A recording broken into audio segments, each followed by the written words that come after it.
Welcome back to Sarah's Table. I am so excited today because we are getting back to the roots of Sarah's Table. It has been a really long time since we have had a polymorph system on the show.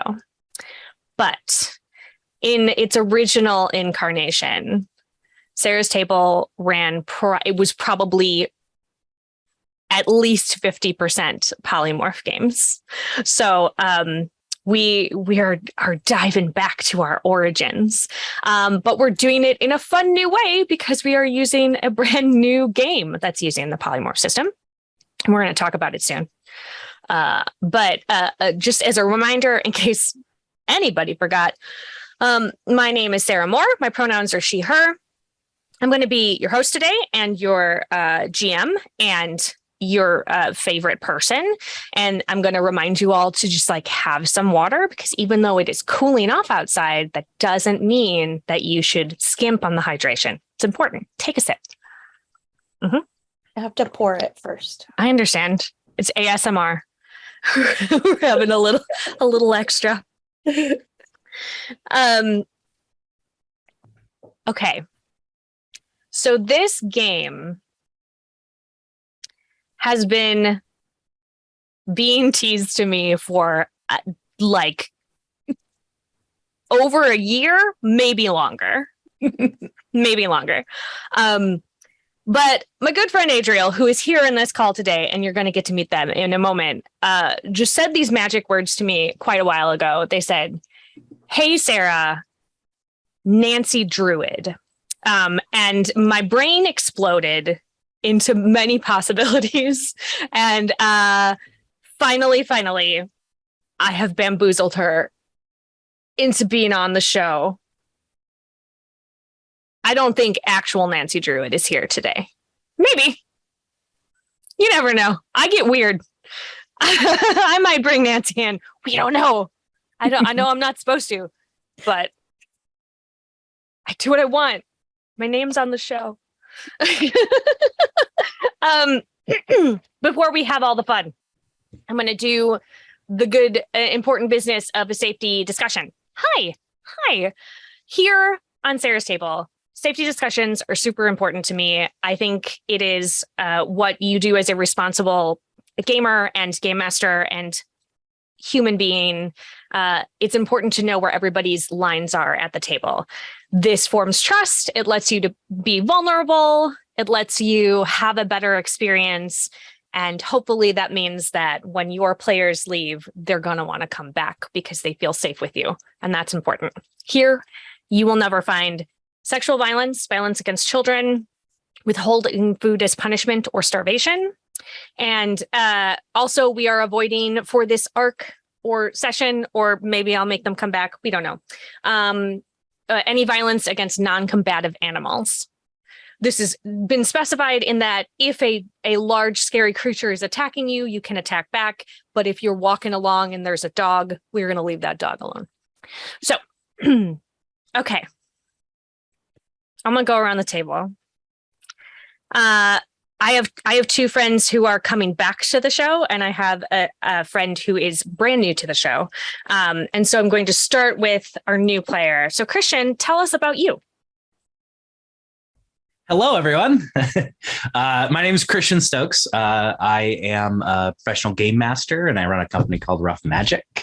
And I love all things tabletop role playing. I'm very excited to try this new one. I'm usually stuck with D&D 5e, and I'm just thrilled to play something else, honestly. There's a lot of 5e out. Yeah. I mean, so much. And you at your company books almost exclusively 5e. Yeah. Yeah. We have a Pathfinder campaign, and that's the only other system that we run. Just because Dungeons and Dragons is so popular right now, and we get a lot of new people who have never been able to be in a campaign. So that is the first one that comes to mind. That's fair. They are a beast, and they have a lot of marketing behind them. So they do, yeah. But we don't need to do that here on Sarah's Table because there's clearly enough widespread. Precisely. Eyeballs. Yeah. Cool. Christian, I think I missed your pronouns. Oh, I'm so sorry. He, him. Word. Let me skip down to Whitney. about you, friend? Hi, my name is Whitney Delaglio. My pronouns are she, her, and bro. I am an artist and game designer. I'm working on game number 3 currently. And I heard about this game, I think, at PAX U last year. And I was like, you had me at Druid. Yeah, right? So good. Adriel, the floor is yours. Tell me about you. Hi, I'm Adriel Wilson. My pronouns are they, them, and I am 1/4 of ninth level games. I design and develop RPGs and produce level 1 with my partners, Chris and Heather, every year for Free RPG Day.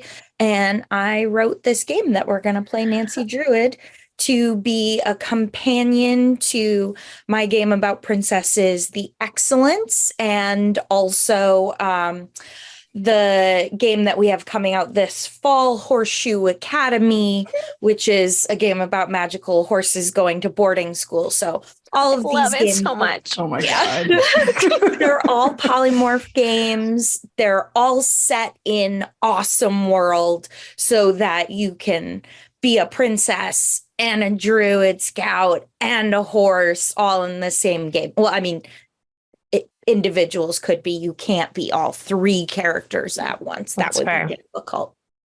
It would be difficult, but like if anybody is up to the challenge and you try to homebrew it, like please let us know how that worked out for you. Yeah. I would love to know how you could be a magical horse scout princess, because it feels like, like if you try hard enough, I bet you could. Yeah. It's true. This might be a solo RP adventure, but could do it. Oh no. Now my brain is working on that. It's fine. We'll come back to it. So where did the idea for this come from? Like it's been brewing for a while. Yeah. So basically, I think it was Heather who came up with the pun, and she was like, haha, Nancy Druid. And we were like, yes, actually, that sounds great. Because I love shifter narratives. And so the idea of like putting that into a game with scouting, because I like that, and solving mysteries was great. And Chris had this, like, he was so like, I want to do a game where the players select between being the sun and the moon, and it affects what your magic is. And that's perfect for this game, because I was like, okay, well, if you're a moon, you transform into an animal. If you're a sun, you have an animal companion. Like it just sort of all came together really easily and well. It just took me a really long time to write it. Writing is hard. Yes, it is. It's all right. I love all of this idea. Okay. We're going to build our troop. We're diving right in. Yeah. Let's build our troop. Ooh. So, I have the document in front of me. It's totally here. Do, do, do, do, do. Do, do, do, do. Also, as a quick reminder, for those of you who have never played any polymorph before, but specifically The Excellence, this takes place in a place called Awesome World, which is sort of like if all of the really great, cool parts of classic 80s cartoons got mashed all together. That is where you are living. When you're in The Excellence, you get to be a princess of something in Awesome World. And here you are a druid detective scout, and you are, their council is located in, is it Reedaville or Redaville? Reedaville, like, Reedaville. yeah, because that was a subtle reference to, I'm very old, Encyclopedia Brown being in Idaville. Yes. So yeah. Great. Excellent. Reedville is described as a sleepy little town with a lively arts scene and a giant public library. It is nestled on the edge of the inexplicable forest, which, as you might guess, has a puzzling amount of mysteries that crop up. Because it's inexplicable, obviously. So let's build our troop first. So what, Adriel, as the designer, when you are building your troop, what do you feel is the first step that we would take as a group? The most important thing and the first step is to choose what animal our troop takes its inspiration from, because choosing your animal determines like what kind of characteristics we find important and the things that we as a troop care about, like advancing in the world. Cool. So here's a good question. Does this animal have to be a forest dwelling animal? No, it can be any animal. All right. There is a chart that I have provided because one of the other important tenets of our design ideas about this game was that animals' collective nouns are fun. Like, for example, ducks, a collective noun for ducks is paddling or battling. And so we wanted to have like all of these different options. And as long as we know what the collective noun is, we can have any animal we want. Can I tell you two of my favorite collectives? Yeah.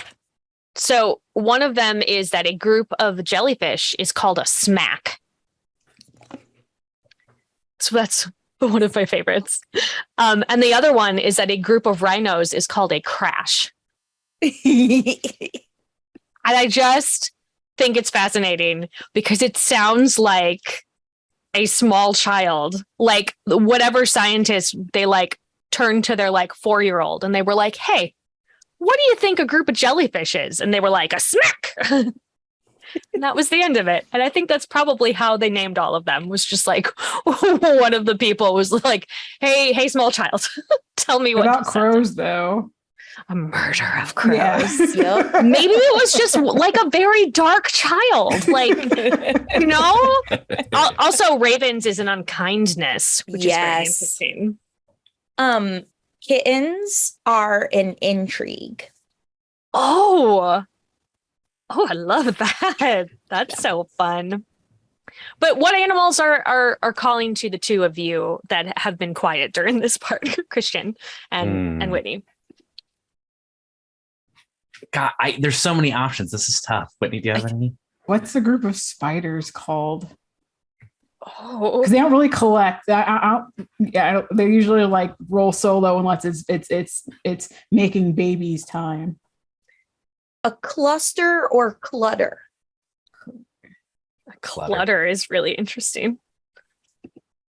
How about a group of like warthogs or like Warthogs. I love that too. wild Let's pigs? see. Warthogs. Sounder. Sounder. A sounder. Yeah, it's called a sounder of Sounder. warthogs.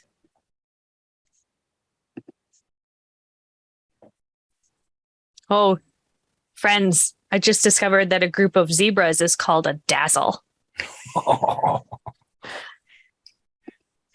I mean, This that whole makes sense. episode is just going to be us naming animals. Yeah. And then discovering what the group is called and going, oh no, I love all of these. And then we're going to wrap up and just be like, buy the game. Yeah. And that's going to be the end of it. I know a group of sharks is called a shiver. Oh, that's good. I can't think of any other cool ones. Would it be difficult to be a sea creature? No, I mean, it's cartoon logic. So Got it.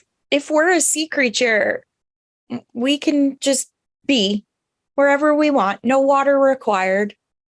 If the troop was to be a group of octopuses, they would be called a consortium of octopuses. They're so smart. They're Yeah. so smart. That's why, because they're a little uppity. They're a little like, we are a consortium. Thank you so much. The academics of the animal world. Big old brain. Yeah. Or a squad of squid. Because they are less academic.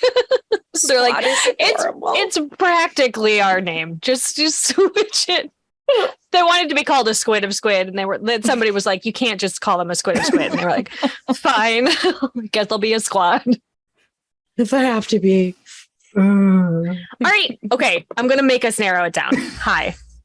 This is my job as the person leading this. Do we want to be land dwelling, sea dwelling, or flight? Go land. Land. We all feel good about land. I'm not the one to ask. I'm gonna. Whitney's gonna want the sea 100% of the time. Oh no. Yes, land is cool. Land is has cool. Plenty of cool things. I'm good Lots with of that. things on land. Yes. Yeah.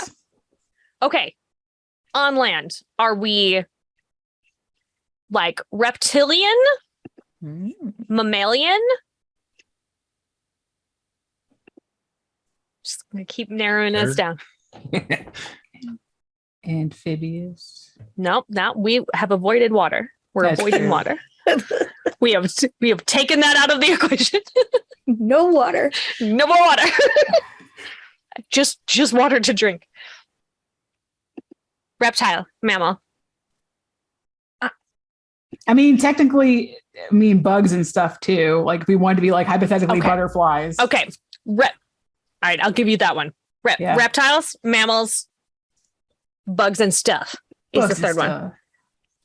Do we want bugs and stuff? Is that what I'm hearing?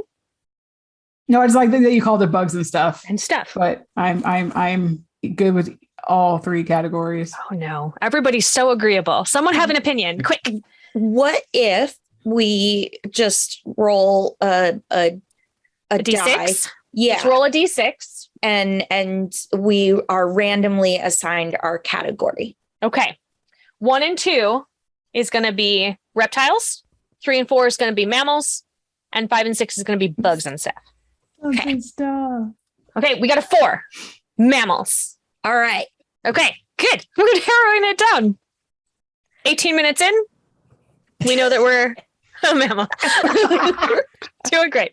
Some of that was intros, so Okay, so mammals. Are we what is the area of the world that said mammals live in? Ooh. Are we savanna animals? Are we forest creatures?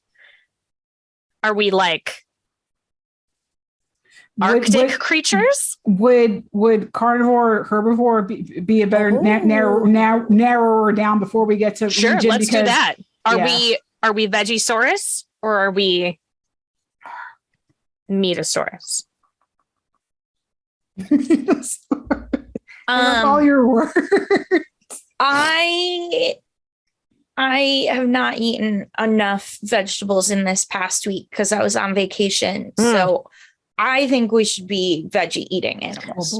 Veggie eating animals. Yeah. I love it. Let's look up. Let me give you some options. Because I don't think there are any herbivores in the Arctic, for example. So I thought that'd be a better narrowing down of location. Yeah. I don't think you can survive the Arctic. You would Like, certainly die. I just want a salad though. If you could like I'm just looking for all right. We got common plant-eating animals. Yeah. They're so cute. Wow. Oh man. There's also like so many. There are 6 types of herbivores. Oh. Science is wild. Welcome to Sarah's Table, where we sort of follow science, but not really. All right, here we go. Ooh, all right. How strong of an animal are we? Are we like cute little friendly animals like squirrels, or are we like gorillas? Because those are both herbivores.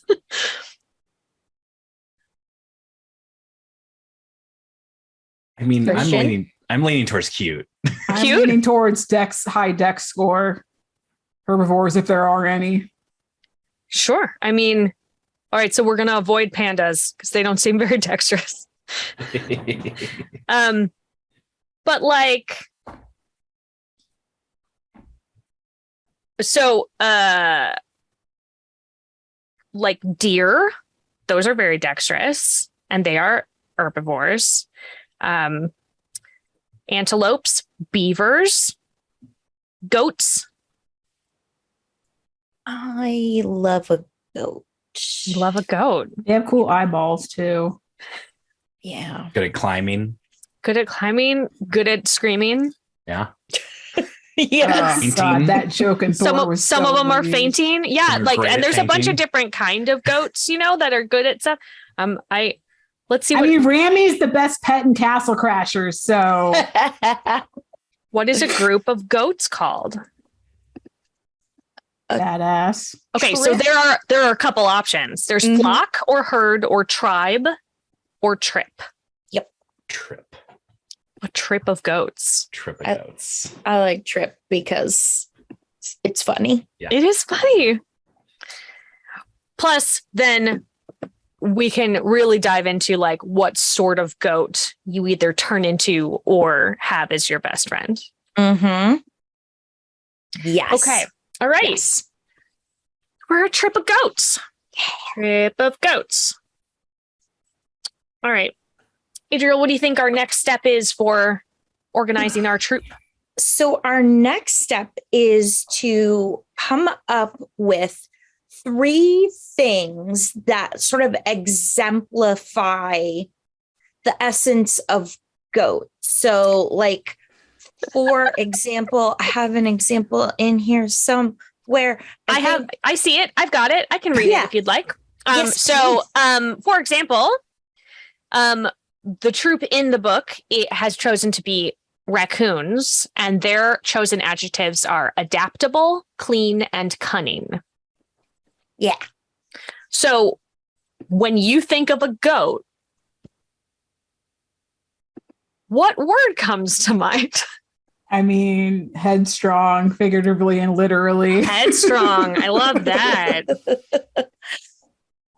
You just have to figure out a way to make that like a positive thing. I think like intelligent goats are very smart. I think. Okay. Smart.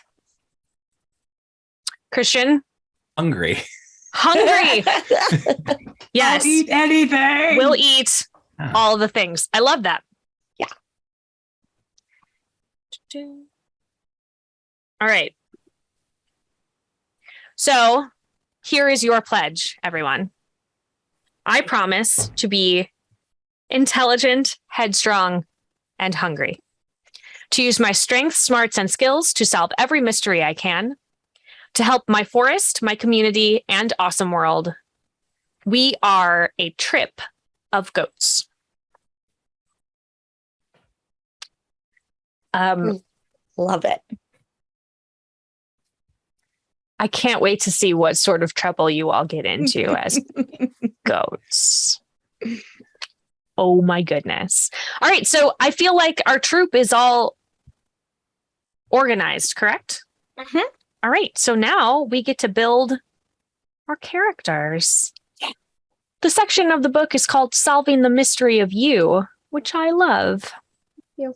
Okay. So first step, as is laid out in character creation, is to choose the role that fits you best. And it is, how do I solve mysteries? There are 4 choices.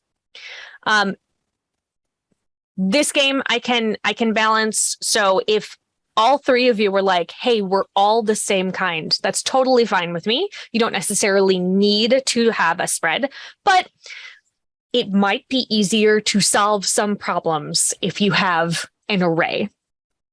But again, this is also like if everybody's like, I'm a rogue, like we can oops all rogues this. That's fine with me. Not a problem. I love that cereal.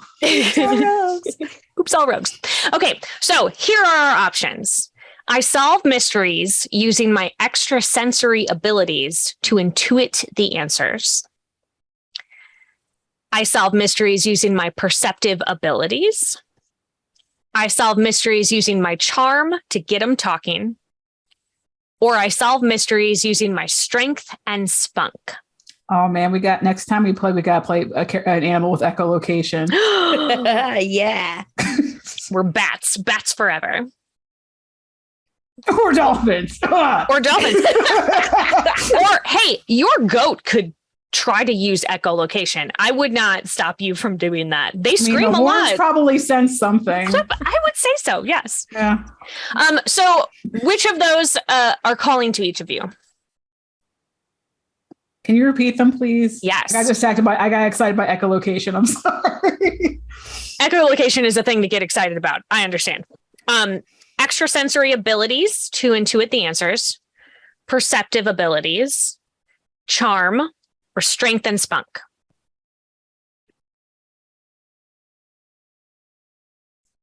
I pick strength and spunk. Okay. Whitney, you are the tough one. Swole. So you will be using a D10. X. I figured as much. I was like, I'm pretty sure that's probably the D. It's usually in dice order, so I figured it's D10. Christian, what I- sort of goat are you? Probably charm. Charm. So I solve my mysteries using my charm to get them talking. You are the likable one, and you have a D8. Which in my head clearly makes you one of those like super fancy goats with like the real pretty ones with the long ears. Yeah, that's exactly what I'm looking at. I'm looking at a really cute white one right now. Aww. I feel like it seems to me like Whitney has some sort of mountain goat. Yeah, I have like the horns that are like, have, like infinite curls. All right. How are we rounding out our party, Adriel? I will take the observant one, the D6. D6, perceptive abilities. Yeah. Excellent. Okay. All right. So my observant one is most, I was going to say adept. Maybe that's the right word. You are best suited for badge and shoes rolls. This will all make sense soon, I promise, for those of you who have not played before. Our likable one is best suited for shoes and backpack rolls, and our tough one is best suited for backpack and guts rolls. Cheeseburger backpack. Cheeseburger backpack. And what was the other one after backpack? Guts. I missed that show. It's a good show. Me too.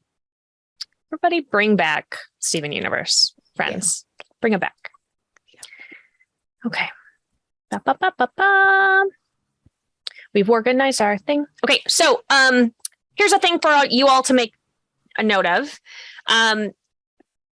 When you are playing a polymorph system game, you only roll your chosen die. So we will only ever have you be rolling a D6, a D8, or a D10, whichever one you have been assigned by your roll. And you are looking for target numbers. So rolling low is not always good. Rolling high is not always good. This is exactly, we're looking for exactly these numbers each time. So in your notebook, which is going to be your list of target numbers, if I ask for a badge roll, you need to give me a 2 or a 3. A shoes roll will be a 3, 4, 5, and I will go over these each time if we need them. A backpack roll will be 4, 5, 6, 7.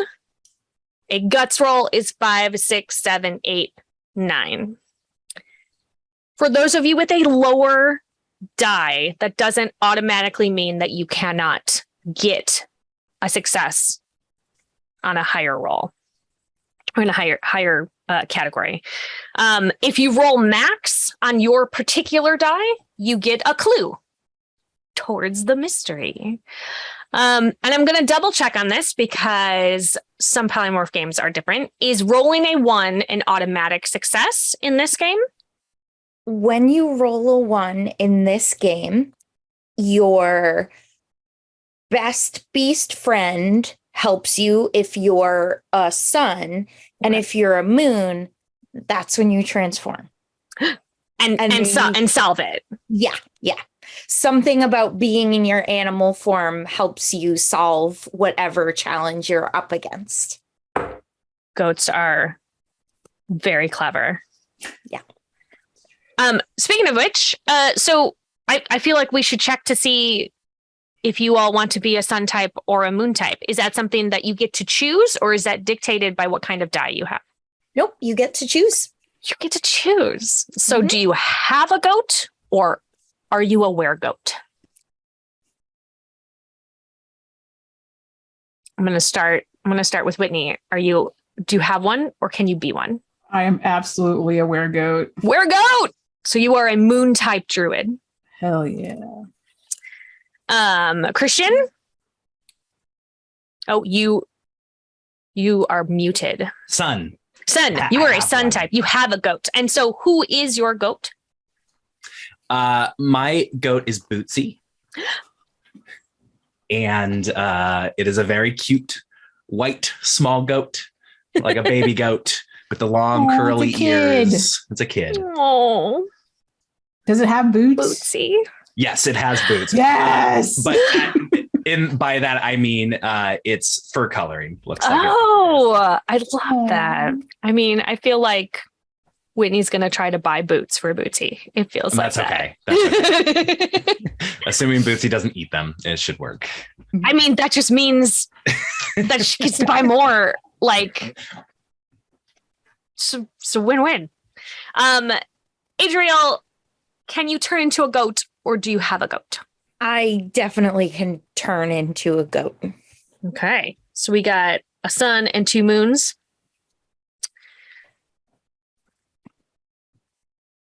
Which is super normal. It's okay that you have a troop that has both suns and moon druids inside it. Yep. Okay. Continuing to build out your character sheet. You have all been druid detectives for a little while now, so you have earned some super cool and useful badges. Since this is our first adventure together as a troop, you're each going to get 3 badges that you have definitely earned before this mystery. So, Adriel, can you tell us a little bit more about badges? Yeah, so badges come in 3 categories. There are outdoors badges, medals badges, and life skills badges. So I don't know if any of you were ever scouts when you were a kid. I was, and badges would have different colors on the outside for whatever category it fit in. I was in Girl Scouts. And so in this game, outdoors badges are like outdoor activities like starting fires or planting trees, that kind of thing. Medals, so that falls in the druid area of your life as a scout. Medals stands for math, engineering, technology, thank you, art, logic, and science. And those are sort of like the detective type badges. So they are badges that like it's more like stuff that you would know in your brain as opposed to your hands, which I associate outdoors with. And then life skills are your scout badges. Knowing how to sew a button, changing a flat tire, baking a cake, all things like that can fit into that category. And I recommend that each person have a badge in each category so that you have like an option in all 3 categories. Yeah, because you're going to be able to use these to augment your roles. Yes. when you are doing things. It will give you, I'm assuming it gives you advantage on a check. Yeah. So if you are coming up against a skill that involves foraging for something in the forest and you've gotten that kind of badge, when you are rolling, you get to roll with advantage. But you have to, you just tell me like, hey, I have this thing. So I'm gonna invoke it now. I remember having done this before. Yeah. So I am making you all do a lot of mental gymnastics. I'm making you all come up with things as I just talk randomly, which is fun for me because I don't have to think of things. But we can also chat about that if anybody wants suggestions. We can talk about maybe like checking out what our outdoorsy thing is. But I'm going to give you a second to think. And while you are thinking, I am going to say that I think what would be amazing when this game is out is to be able to buy actual badges. I mean, obviously. Is that a thing that we are hoping to make happen? Maybe. Very likely we will end up with some badge stickers. Love badge stickers. Yeah, we may make some badges. So a little like peek into the future. Horseshoe Academy and Nancy Druid are both games that we're just releasing straight to the market. So Horseshoe Academy will be out in October, Nancy Druid probably January.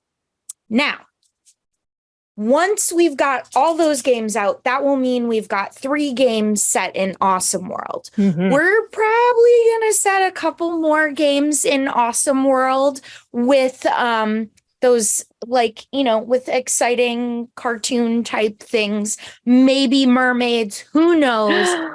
But at the point when we've got at least one more game, we're also going to write a GM's guide that like helps the game mistress sort of mash all these games up. So, because like these games are really popular with children as well as adults. Absolutely. And you want to be able to play the type of character you want to play. So we're going to write a guide to that.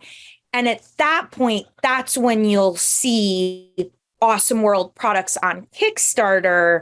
And I think that there will be some good stretch type goals. Some fun extra bits. Yeah. And our artist, I haven't passed her the brief yet, but she's hopefully going to draw some really cool badges that we've done. Maybe, we'll see what happens. So excited.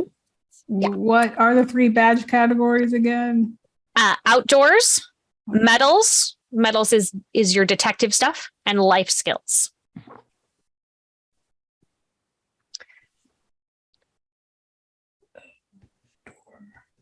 Has anybody thought of an outdoors one yet?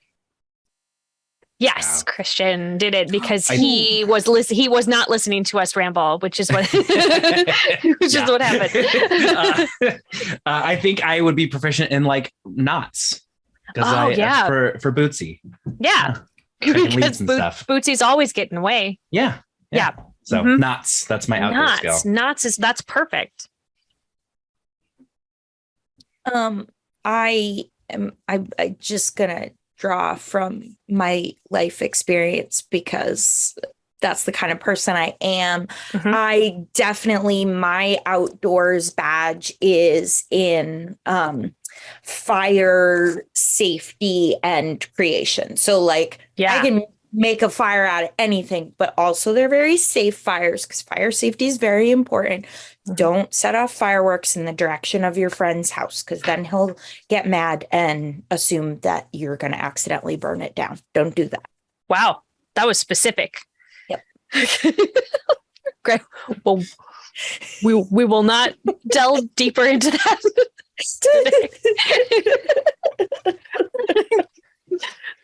Whitney, how are you feeling about outdoors? What is your outdoors skill? My outdoors actually ties into my indoors. My outdoors is plant finding because I could not think of the adult word for that. Foraging. Foraging, yes. which ties into my indoor skill. Oh, well, let's go to your indoor skill. So is it your life skill or is it your detective skill? Life skill, which is painting. Because I imagine that my goat, the way they do painting is, and they probably have like some staining going on their goat fur, is that they like get a bunch of plants that are the color palette they want, grind them all up, just like pat them anywhere and just go YOLO straight into a wall as a goat. Oh my gosh. And just and hopefully the impact makes the piece of artwork that they have in mind. I love this so much. It's it absolutely sounds like something that would be in an art gallery. And here you'll see where I turned myself into a goat, ran at the wall with paint on my face. Every run is a color run. Every run is a color run. That's the name of the exhibit. Perfect. I love it. Oh my gosh. All right, Adriel, do you have a life skill? Since we're on that category, life skill badge. I'm gonna say that.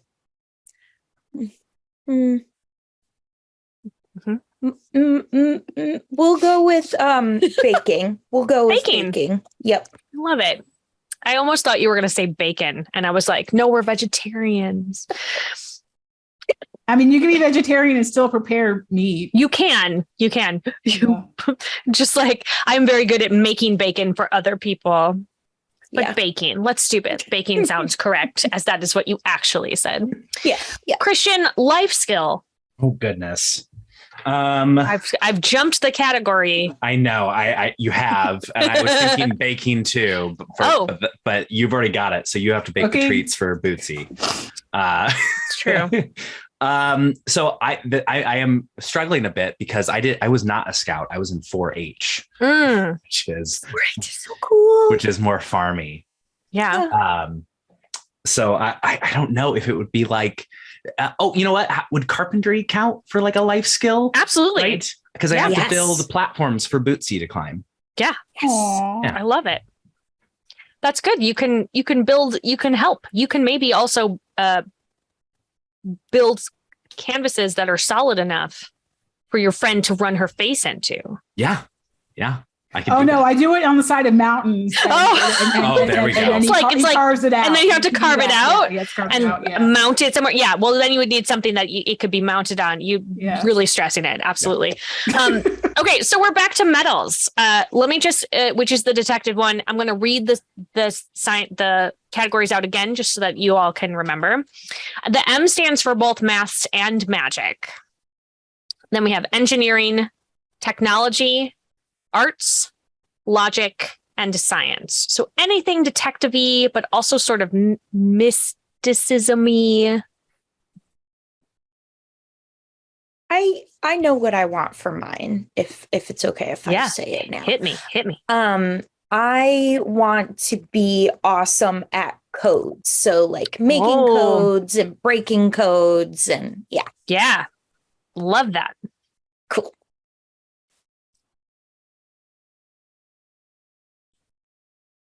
We ask the hard questions here. And if you could have any skill, what would it be? It's hard. It's a wide category. Dig into your detective noir little hearts. Find if you were a Hardy Boy or you were Nancy Drew or like the Scooby Gang. Nancy Druid hangs out with the Heartwood boys. Oh my gosh. We need to get in there some sort of Mystery Machine reference. Yes, 100%. Find it. So like what I'm sorry, this is like the category I'm struggling with. Like what would some examples be? I'm not really a mystery person. Like the closest I've got to is Phoenix Wright, and that's a terrible example. So I'm like, I'm like, I basically put a mechanic in my game that's called Shark Detective. Like I have no idea how this works. So there's an example in the book of that. Something from the detective category might be a robot building badge, because that's technology. and or engineering. We have the example of like codes and cryptography, which is what Adriel took. So that's like, being able to like decipher messages, and things of that nature. You could have something. I would say maybe like tracking would be something that could be a metals category, because you're following clues. Let's see. I'd jump in on tracking, because Tracking? Bootsy gets into trouble. I got to find Bootsy. Yeah. I mean, and it really ties in. Absolutely. I think it could even be something as simple as like sight or second sight. Maybe it's a magical ability to see something well. Or that you could even see magical traces, perhaps. Is that a thing, Adriel, that would fit under that? Yeah, cool. I'm just inserting things in the game now, and Adriel's not saying no, so it works. I mean, it's also like maths is a thing. Oh, okay. Here's something that could be possible. You are like a mountain goat, right? You're like a climber and stuff. Perhaps your ability is either like pathfinding, because you can see how things work, or even like geometry, because you see the shapes that everything makes and you know where to put your feet. Mm-hmm. Those are options. Yeah. Pathfinding sounds good. Pathfinding. Yeah. That's an attention to detail thing that an artist would know. Yeah, absolutely. Yeah. I imagine like their pathfinding vision is very like everything else is lame and this is the radical path. Yeah. That one's easier, but it's dumb. Yeah. So we're gonna go on this one because it's super cool. All right. So you each have a very special type of shoes that you are wearing. And each one will give you,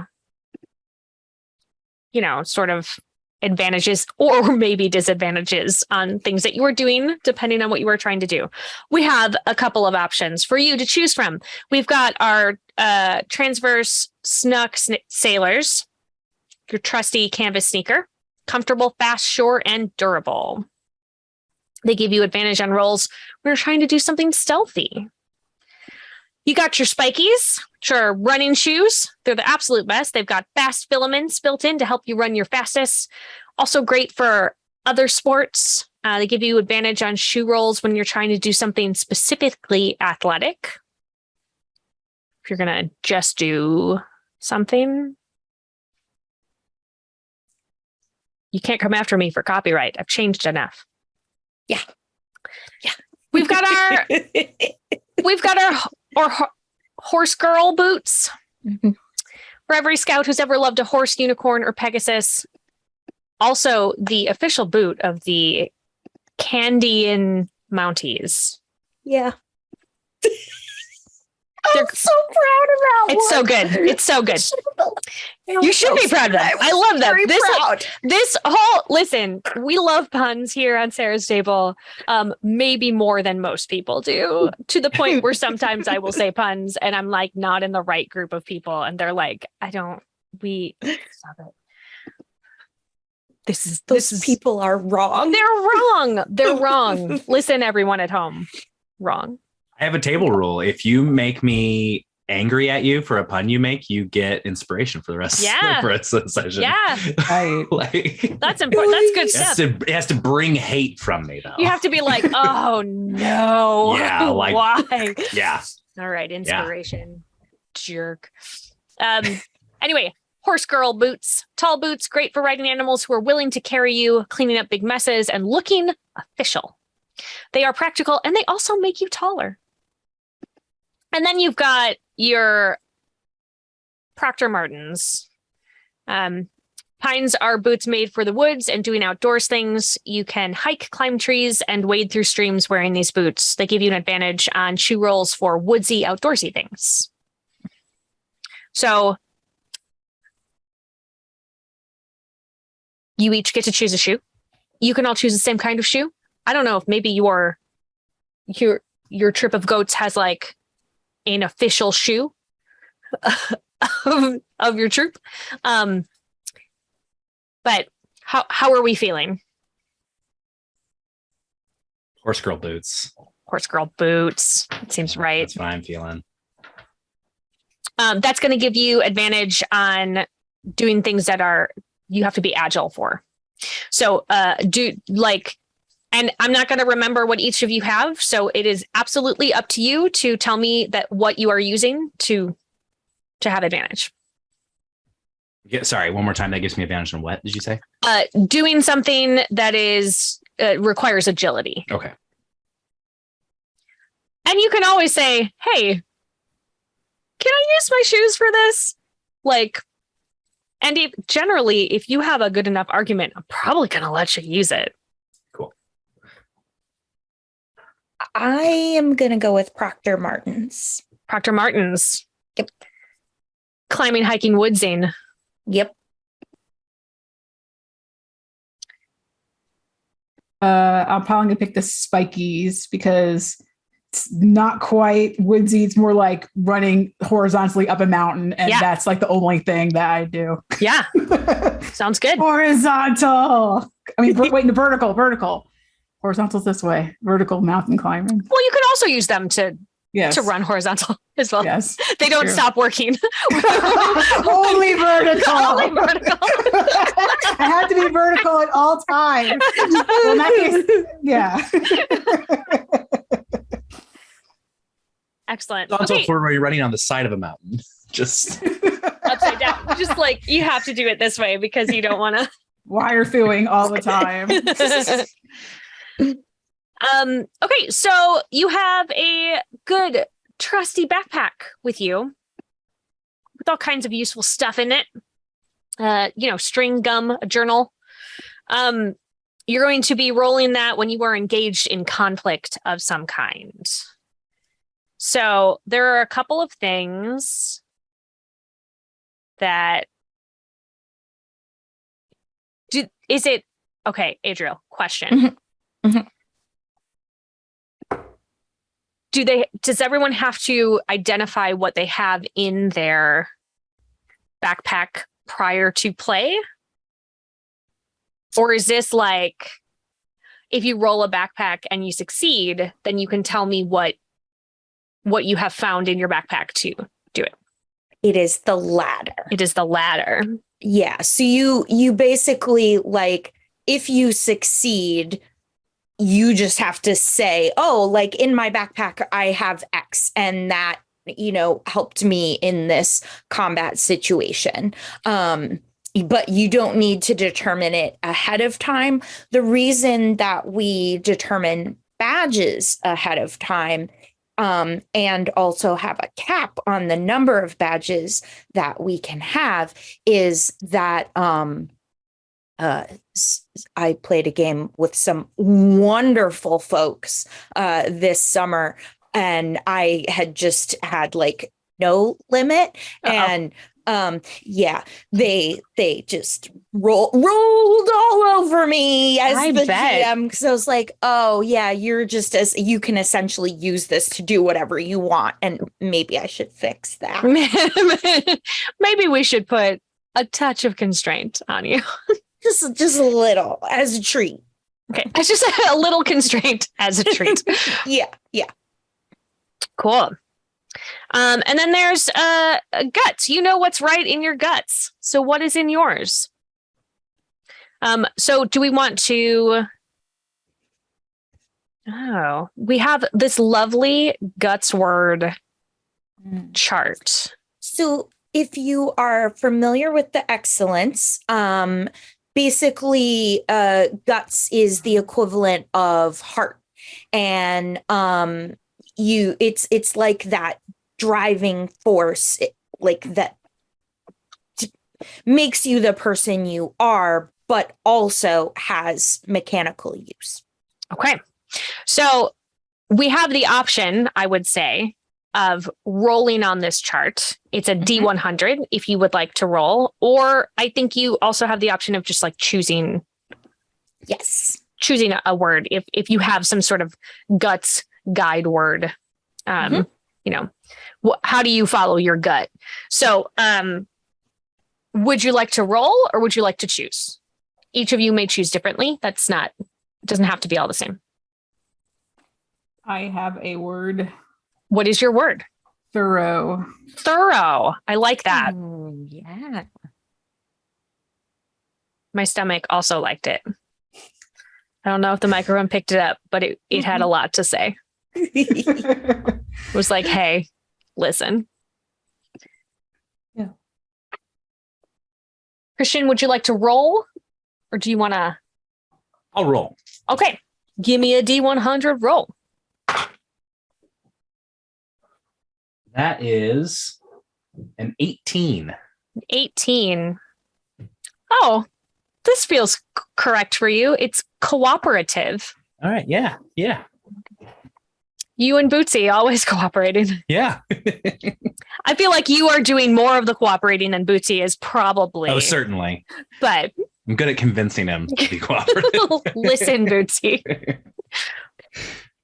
I would also like to roll. All right. And I have rolled 45. 45. Oh, happy. Yay.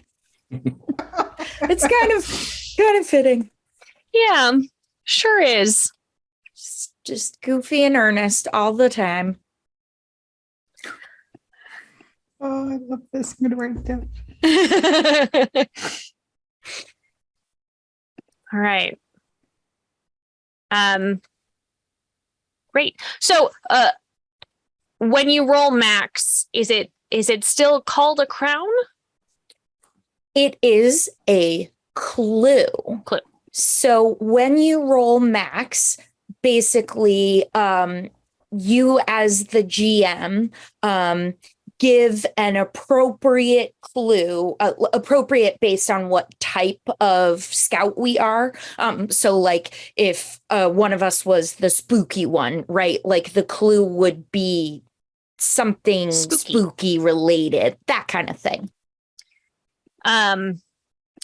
Okay. So I have here that you can also ask a specific question of the GM or ask them to give a hint to help you with the situation you are in. It is like you have just had a burst of intuition. Mm-hmm. Exactly. Okay. So mechanically, if you roll your target number, then that is considered a win! Exclamation point. It's like jazz hands.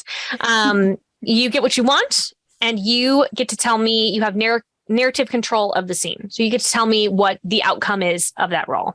Yeah. If you roll a miss, it is a fail. Also exclamation point. It's joyful. You don't get what you want, or you get what you want, but with consequences up to the GM. And narrative control is in the hands of the game mistress.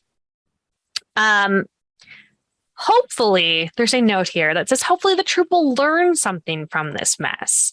So you can get something called a lesson token. And that lesson token is currency that your troop can use to help themselves out of a jam later on. You maybe have failed, but you have learned something really important that you can then use later to succeed on a roll. And there isn't, so in Nancy Druid, and there isn't like the same description of the montage as the excellence. I mean, I know that you, Sarah, can see that it's in there, but it's gonna shift a little in focus. Instead of being like a band who's playing a song, you're gonna have like a helpful montage if you want to pool your lesson tokens together. So it'll be a montage where everybody's taking a different role in helping in this situation. Like, yeah. Here's a question. Yeah. for those of you in this call who have seen Leverage, have you seen Leverage? Okay. Is this montage like all of the flashbacks of people doing all the things that shows how clever they were? Yes, Okay. exactly. All right. Cool. All right. Christian said he has not seen Leverage. I'm trying to think if there's another good Is it like example. it's like a heist montage, Like right? a heist montage. Like a yeah. little more Blades in the Darky sort of like. Yeah, you have the yeah. flashback of Okay, got and I was setting this up and I was following this and I was there ready to wait for this and all. Okay. Yeah. Cool. Although hopefully you're not pulling heists because that would make you sort of criminals. We solve the forest crimes. We don't cause Solve the the forest crimes. It's more like Sherlock's flashbacks Yeah. to how smart he is. And I'm sure that a group of goats is just as smart as Sherlock Holmes. If not smarter. It feels like probably the smartest of everything. World's greatest detectives. It's hard to tell, but Bootsy does have an English accent. Oh yeah, sure. So, you know. English I'm trying to figure out how that sounds. Does Bootsy wear a deerstalker hat? Like, Yeah, and sometimes Bootsy will just have a very English, like double-breasted suit on. oh sure, Yeah. Nice. like you do. little Yeah. pipe every so often. A bubble yeah. pipe. Yeah, I'm sure they're edible. Yeah, you just eat them through, and then, It's just licorice, and they just keep eating. Need another pipe. This is why you need somebody who can bake. Like, can you make something else again? I don't. Yeah. They Yeah. ate all the things. Yeah. Okay. Have we built everybody? We just need everyone's name. Yes. Yeah. The only character we have named thus far is Bootsy. I feel like That's the only important name, really. I feel like we should also have your scouts' names. And just to clarify, scouts can be any pronoun. Mhm. Okay. This is welcome to all. We can have he, him, they, them, she, her, anything in between scouts. All the pronouns, all the neo pronouns, all the good ones. None of the bad ones. Yeah, not that there are any bad ones. Yeah. I mean, it doesn't exclude much, really. If you're just like, no bad things. Well, all right. Guess that means everybody can be here. Yeah. My stomach is naming all of you right now. It's like, I have these ideas. Listen to me. Naming people is hard. Naming people is hard. So for the first time, and it'll probably never happen again, I actually do have a name in mind. It'll never happen again, though. Well, great. Let's hear it. Okay. So we were saying that goats are called, what's a group of goats called again? A trip? Trip. Okay. So I like this is like a narrative name. So I imagine there's one day where my goat is like way up high, like trying to do like a up high painting. Sure. And they just asked like, so what are we called anyway? And like one of them down below was like a trip. And I'm like, what? A trip? What? You mean a trick? Like, no, a trip. And I'm like, well, I'm calling myself Trick. Trick. Nice. Well, mine was better, so I'm claiming it. Exactly. Thank you. Yes. I'm coining this. All right. I'll be Stella. Stella and that's such a pretty Bootsy. name. That sounds like a Netflix series Stella that I and would Bootsy. watch. Yeah. Yeah, right. I I'd would watch absolutely watch that. Yeah. Yeah. Same. Hey, Netflix. We have an idea. that. Don't cancel it after season It's 2. just, I know, like, Right. give us a call. It's going to be good. All right. Uh-oh. We got to, Yeah, I gotta think of a good name. Mm, let's go with, I'm looking at my bookshelf Mhm. for good names. Let's go with Shell. I will be named Shell. Shell. Yep. Excellent. Nell and Stella. Yeah. Shell and Stella and Trick and Bootsy. We just keep naming, just keep and more names and more names and more names. All right. We did it.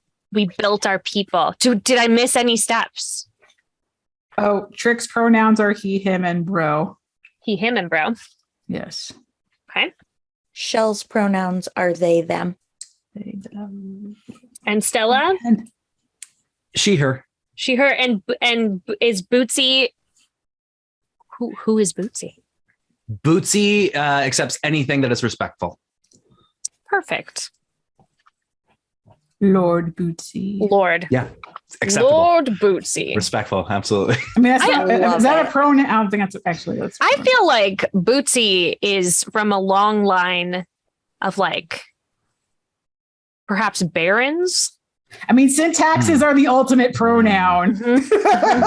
Yeah. As soon as you Baron add the Bootsy. third, it's like The third. that's Bootsy it. the third. You're done. It's cool. Bootsy feels very posh to me.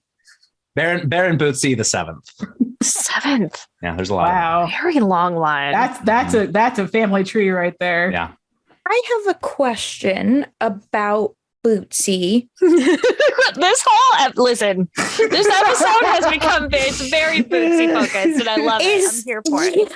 Does Bootsy spell Baron's name with a Y or an IE? Oh, yeah. Is it Bootsy Y, Bootsy or Bootsie? I wrote it down with a Y, but that's not, yeah, that's how I Cool. wrote it down. I wanted to make sure that I had it Yeah. correct. It's important. Great. It is. Yeah, respect the Bootsy. I feel like Bootsy is maybe one of the most important members of the troop. Yes. Mhm. It's Yes. true. Just keeps helping out, or not, Yes. or getting everyone into trouble, which then gives you an opportunity to get a merit badge. So All the more reason for Netflix to get on that. You can obviously make all the kinds of Bootsy swag. again, hi Netflix. We are really developing a robust world here where it is a group of were-goats and their perma-goat Bootsy, who is just, I think, perhaps the mastermind behind everything. So think merchandise. Yeah. You get Yeah. Bootsy, but you have to buy all the outfits. You have to get all that. This is Have like a to. Build-A-Bear situation. Build Yeah. a Bootsy Bootsy. situation. Oh, You get to stuff your Bootsy, and then you get to decide which accessories and which outfit goes on Bootsy at that moment. It is big business. I think there's probably also some sort of a scent that you can put inside there. You could probably play, I would bet that the show will have a rockin' theme song that you can play, and then when you squeeze Bootsy, it'll play the theme song. The theme song. Or it'll just like go, which is also good. But English with an English accent. though. English. We're still working on. We're workshopping the sound that Bootsy makes. But by the time you get a hold of us, we'll have a full package for you. Limited the edition treatment. monocle. Limited edition monocle Yep. made with actual glass. Don't give it to your children Or your goats. or your goats. Or your goats. Your Yeah. goats will Eat eat that. Eat it. Bootsy. Yeah. Now I feel like we need to make Bootsy cookies. Oh my gosh. Okay. Mhm. Yep. I'm sorry. I'm Yeah, I know. super distracted by Bootsy because they're wonderful. Okay. I think this is an excellent place to take a quick bio break. And then when we come back, I'm going to throw these scouts into the forest, basically, and just be like, haha, mystery. Go solve it. So I suggest you all get yourself some strong English tea, because that's what Bootsy would like. And some sort of baked good, maybe a scone. That feels right. Or like Biscotti. I don't know what we're like. If we're following Bootsy's diet, maybe like just some cardboard. Yeah. Chew on that for a while. Some pellet pie. Whatever you want. Listen, I Wow. don't, as a human, I don't condone other humans eating non-food items, but for entertainment value, you could chew on some cardboard. And then come right back here and we will see you in a few minutes. Okay, bye.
Welcome back from the break. We talked about how pizza rolls don't have a jingle. So, I think that the folks over at Pizza Rolls should get on that, or you can hire us to come up with one because we've been spitting really amazing ideas today. So I think, and then we can use the jingle that we came up with for Pizza Rolls on advertisements during our Netflix show. Yes. Product placement at its finest. Maybe Bootsy's favorite food are pizza rolls. That's it. Vegetarian ones though, just vegetarian pizza, cheese only. Unless they're like classic spinach ones. Yeah, like I was gonna say, maybe they come up with like a Bootsy exclusive that has veggies in it with the cheese. Well, Shelly, you have the baking badge, so I believe. Oh, you could bake the pizza rolls. I could bake the pizza rolls. I want you to cover a box art. Yeah, you do the box art by smacking your head into it. But to clarify, it's just shell because the book that I was looking at was Falling Up by Shel Silverstein. Yeah, okay, got it. Thank Shel you. Silverstein of course, quote thank you. Tattooed on my arm. Because we love Shel Silverstein. Yeah. Shel Silverstein and Tove Jansson, I think, are like two of my favorite artists / writers because they just they just draw amazing things and write amazing things. Total tangent there. Sorry about that. Total tangent is the name of my autobiography. So I think we're okay. Just take a last episode on the show. We had a whole other discussion about the Great British Bake Off that had nothing to do with what we were doing. It was just like, hey, you guys know the new season started. And that was basically so 2 in a row now. Bake Off references. Yeah. Love that. Love it. People who are producing Bake Off, BBC4, also call us. We will syndicate our Netflix show on your channel. Yeah. Also, I have a spinoff idea. I know nothing about baking, but let me tell you, I can pretend. Yeah. I know a lot about baking. Yeah. Like, oh yeah, that's gonna have a soggy bottom. I have no idea. It's gonna have a soggy bottom. Doesn't don't want to have it. I know. I mean, logically, you know what both of the words mean, right? Like, yeah. I don't know how you achieve a soggy bottom or how one does not achieve or not achieve it. Yeah. But I know you don't want it. No. And that's why I think I should be a judge. Yeah, I like that you went straight for judge and not for host. No, judge. You were like, no, I'm going to judge it. And I'm just going to tell you nothing. This is, I don't like this. Why? No, I don't know. Yeah. I couldn't tell you, but I think it's because it doesn't taste as good as the others. There you go. That's a valid excuse. I feel like I should not be a judge because I would just be like, this is all really good. Just like constantly shoving more food in my face. To be like, who wins? Everyone. And I think in that one, you're the winner every time. I'm the winner. I'm sorry. Go ahead, Whitney. What were you going to say? The opposite of soggy bottoms. And while Whitney hates this idea, I feel like Trick would bake all of their pizza rolls in like a fucking bowl. Oop, in the volcano. That's my one. In the volcano. Oh, just like super charred, like little briquettes. Yeah. So it'll be for the fans that like my sister that want to eat charcoal instead of food. Wow. Yeah. I'm sorry that Trick is not an excellent baker. Bootsy still loves them. Yeah. Still loves them. Yeah. It's good. It's like I heard it's like charcoal, like activated charcoal is good. It's good for your tum tum. And it's very like it's a very bougie ingredient that people like to use in things. It's true. But not for Bootsy. No. I don't know where we're going. Hi. Welcome back. Start again. There we go. And I'm going to start over. Welcome back from the break. Okay, so the three of you, I'm going to say that there's probably like, you know how for those of you who used to do scouts, that there would be the folk who like they did it for a couple months and then they lost interest and fell away, and then like, you know, you sort of have like a new wave at the beginning of each season, sort of. But like, I think the three of you really stuck it out, and I think that you have bonded in a really wonderful way. Like you're all very tight as friends, and I would like you to tell me what your like clubhouse looks like, because you clearly have some sort of headquarters, the three of you. May I suggest that whatever clubhouse we have, it's like someplace high up, specifically because Trick likes to run up to it? Yes. And then there's probably also a set of stairs and potentially an elevator. And a ramp. And a ramp. And a ramp. Yeah. It's I can accessible. build- I'm pretty sure Stella can build any of those except for maybe the elevator. So do It you could be have like a pulley system one? Yeah. That I could do. Yeah, because I can also tie the knot. So is this like a treehouse situation, or is it up on the side of a mountain? What do you both think? I mean, it could be both. It could be a tree lodged in the mountain. Whoa. Okay, no, I'm visualizing it now. I like this. Like tree growing out of the side of like a semi cliff, right? Kind of. Yeah. And then you build the thing Yeah. between. Mm-hmm. Okay. Love it. Does your troop have a handshake? Yes. Yeah. Clearly. Or like a Clearly. password? Is this a password situation, or is it just Or a salute. all three? Maybe the same time. we like bop. Butt head. Yeah. Boop Yeah, head. yeah. Boop. Is it your actual head? Or is it like, yes, actual heads? I think it's actually, yeah, I agree. Of course. Okay, I'm sorry. I don't know what I was thinking. I'm so sorry, Yeah. everyone at home. How could we not? I don't know. I don't know what to do.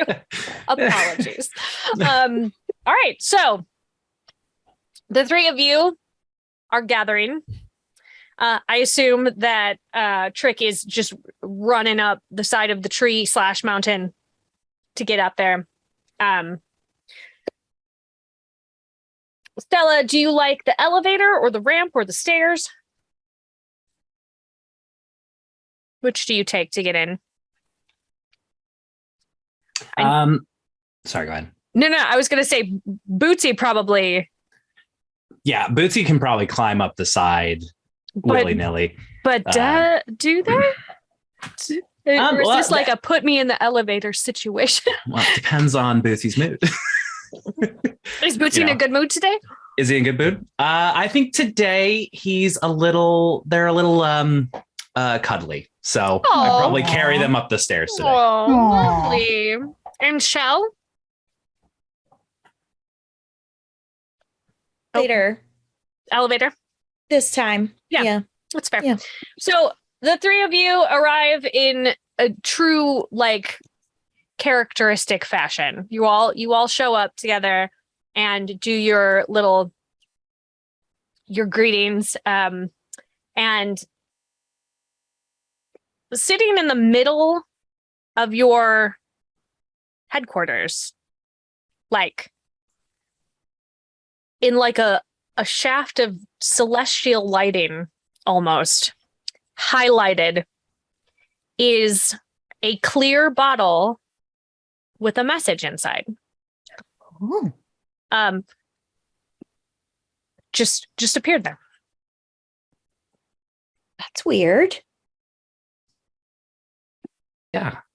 Did you guys did you all do this? Did you give me no? I didn't do it. You Bootsy. didn't do it. It was Bootsy all along. Should we open it? Yeah. All right. right? It's not like stoppered shut. So you just have to sort of turn it upside down and the little scroll kind of falls out.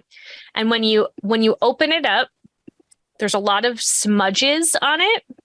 And just in the center, in big, scrawly block letters, it just says, help.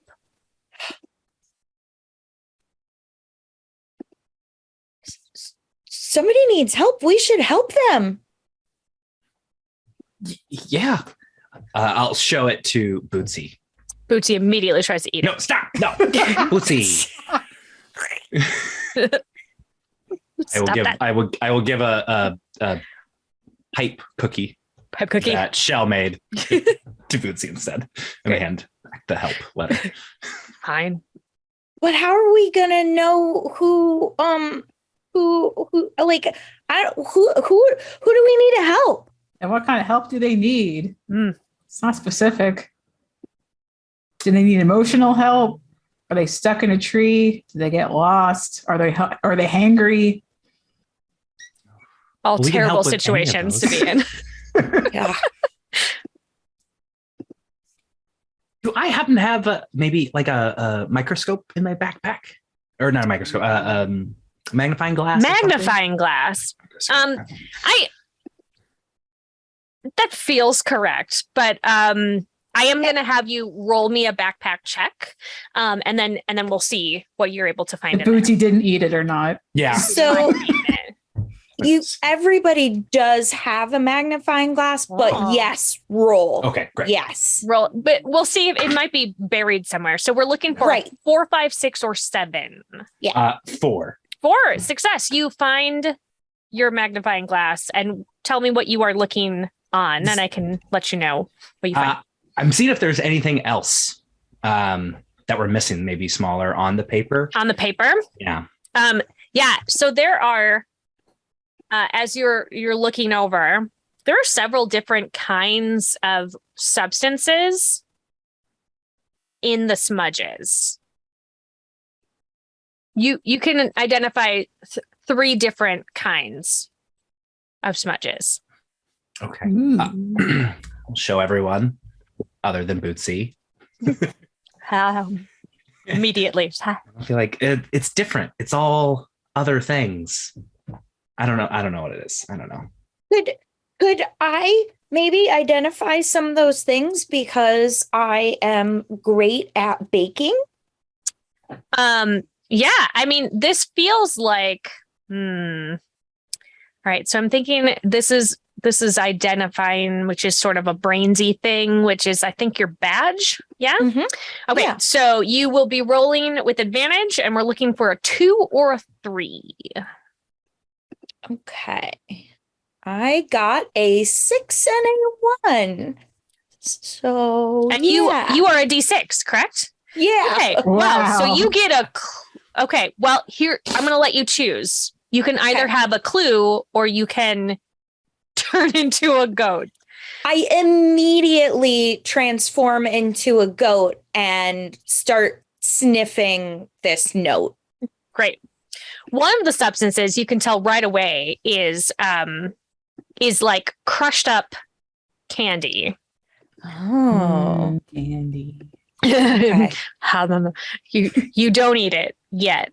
And then the other 2, one is just like a particular kind of like peaty dirt moss thing that seems familiar to you. Okay. And the third one is a particular kind of ink, but you don't know where it comes from. Okay. Okay. There's definitely some candy and some dirt, but I'm not sure where the dirt is from. I definitely recognize the smell though. And there's some ink, but I don't know where the ink is from either. Do I know if the candy is chocolate based or other? It's more like a fruit base. Okay. Yeah. It's a fruity candy. It's not chocolate. Could I try and identify the ink? Like maybe it's from a native region of the forest we dwell in. Yeah, and use your arts. Yeah, or totally. arts or outdoor plants. Okay. Or foraging. Yeah, I like foraging. Okay, Ugh. so roll with advantage, and we're looking for a 2 or a 3. Cool.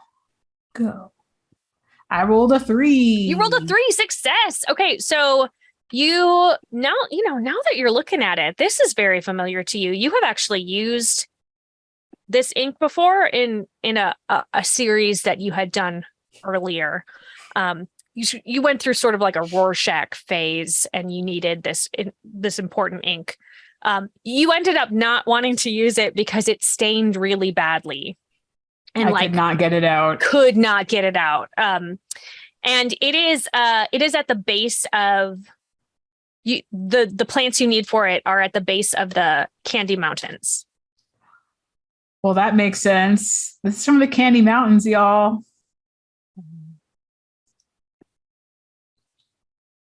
Should we go there and see if we can find who wrote this note? Bootsy? Meh. Yeah, that'd be great. Yes, you make a good point, Bootsy. Mm-hmm.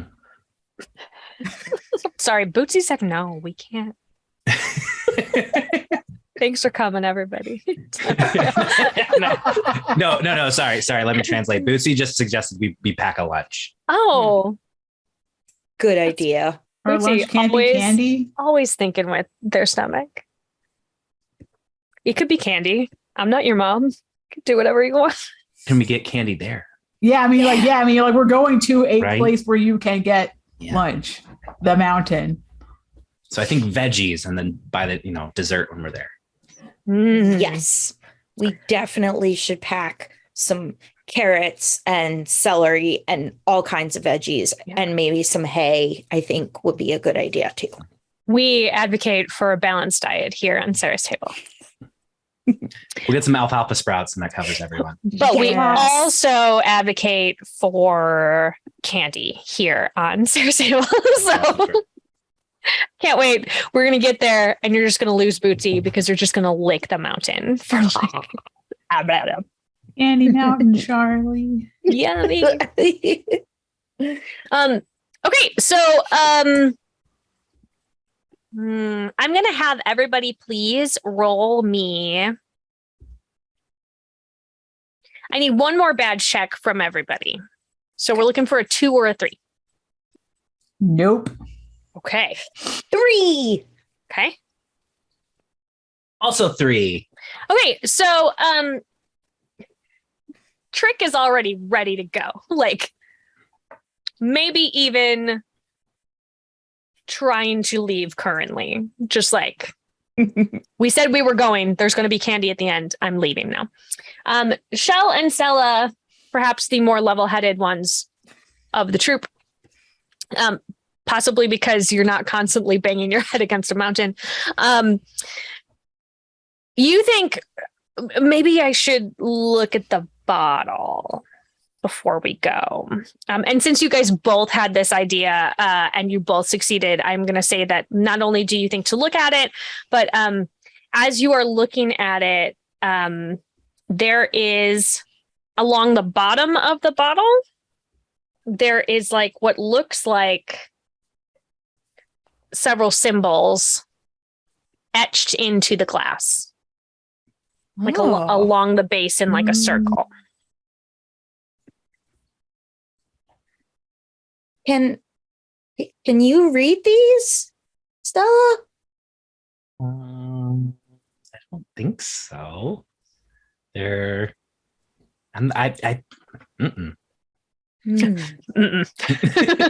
No. Bootsy? No. Licks it.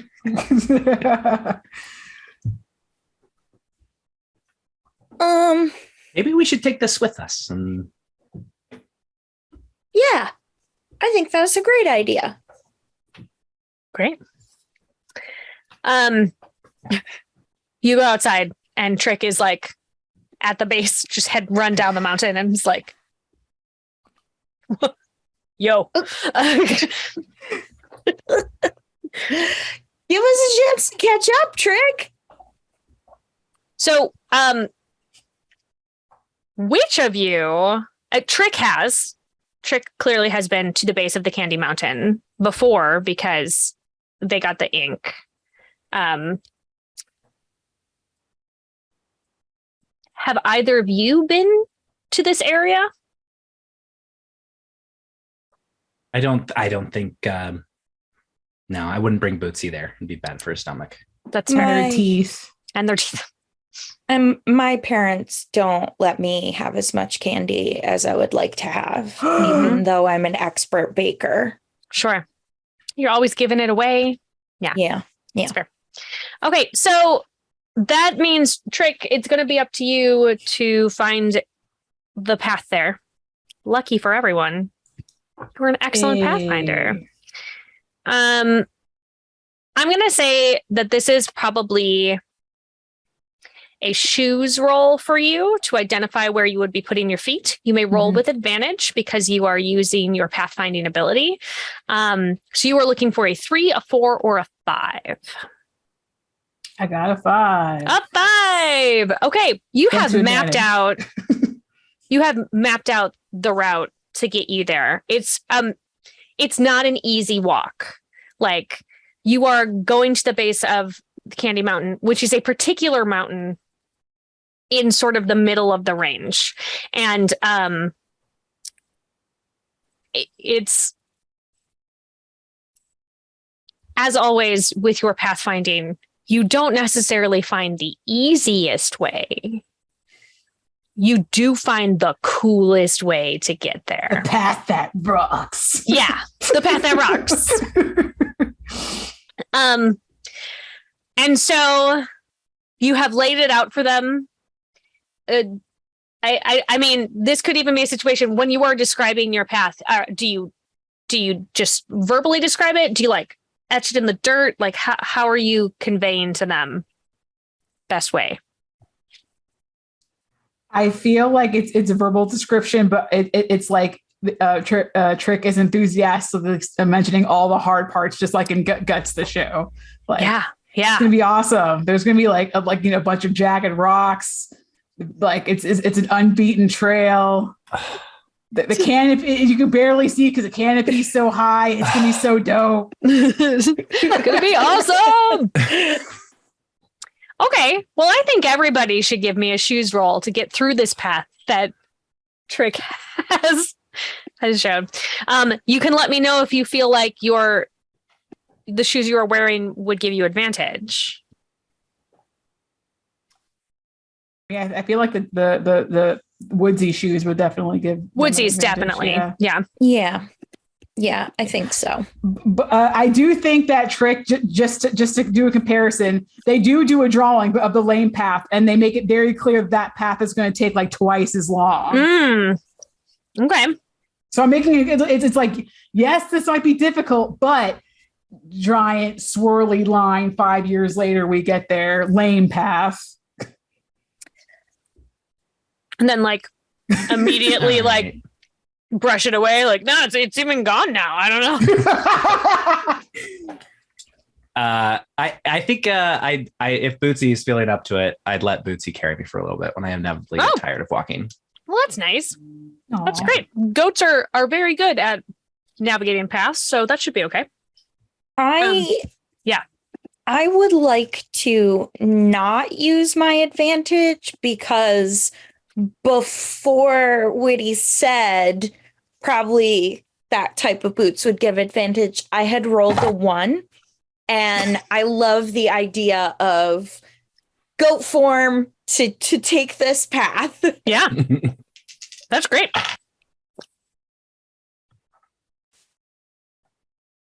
How did we do, Christian? I rolled an 8. Which is your clue, right? You have a D8? Mhm. Yes. Yeah. Okay. Okay, so the way that clues work is you can ask a question, right? Okay. What would you like? What would you like to know? Oh goodness.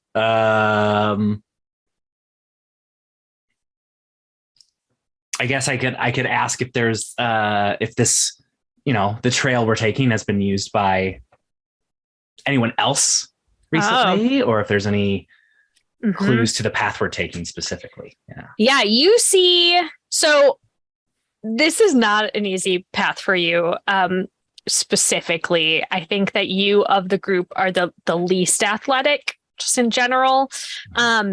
And you don't have this handy, like, I can turn into a goat if things get too hard. So, sometimes I think the other two kind of forget that. And you are lagging a touch behind your companions, and you trip over some stuff and you fall. It just doesn't really hurt you, but you're like, oh man. And when you're on the ground, you see that there is absolutely evidence that something has been using this trail. Does not look like human feet, but it's definitely something traveling along this path. Okay.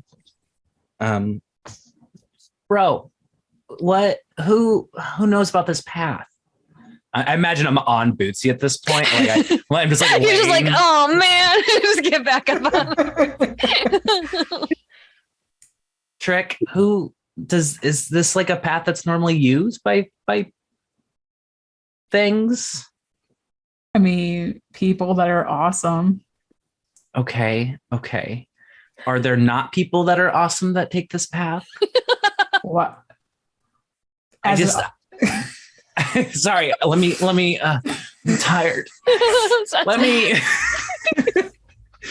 I saw there's tracks and stuff that are not human. So like, I imagine that like I'd see that on the other path, the squiggly line that you drew, right? Because that's what normal people take. So what would take this? Someone who obviously wanted candy. That's fair. Who wanted candy quickly. Yes. Yeah. That does not narrow it down. Well, can you tell how fast they were going? Because I mean, like, some of the Candy Mountain is chocolate, and like there's certain times a day where it's just like, long story short, it's not an ideal place to be. I mean, like, lava is dope, melted chocolate. Chocolate lava sounds awesome. I make a really good chocolate lava cake. Oh man. Yeah. I want a chocolate lava cake. I mean, like, yes, eating it, but like getting covered in it. No. I like to be delicious. I like so good to live deliciously. Because I'm a goat. I think that's the parenthetical title of this episode. I like to be delicious. Yeah, I feel like Trick is kind of like me, where it's like I'm okay with clay, like certain types of messes. Like I like being covered in clay, but like charcoal, no. So I'm like, paint, yes. Chocolate, no. Yeah, that's right. Fair. It gets sticky. Yeah, no, I understand. You are welcome on your adventure if you would like to try to analyze the tracks that you found. Yeah, I'll give it a shot. And I do have a badge in tracking. You sure do. It's almost like I just found that out. That means advantage, right? Advantage, yep. Right. Oranges are hard to remember sometimes. 5 and a 7. Ooh.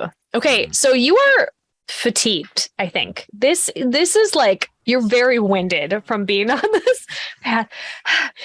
And like, you are having a hard time determining, and maybe it's because you've never seen tracks like this before. And I am going to give you a lesson. Okay. So take a lesson token. I don't know what that lesson would be yet. Process of elimination, because technically that's still a clue, because it's not something we're familiar with. It's true. Well done. You're still heading along the path. You're not terribly far from the Candy Mountain. So I think you come sort of around a bend, over a rise, if you will, and you see a little valley, and at the other side of the valley is where the ink comes from. And you see like a lot of broken plants. Like something very big went through it very fast.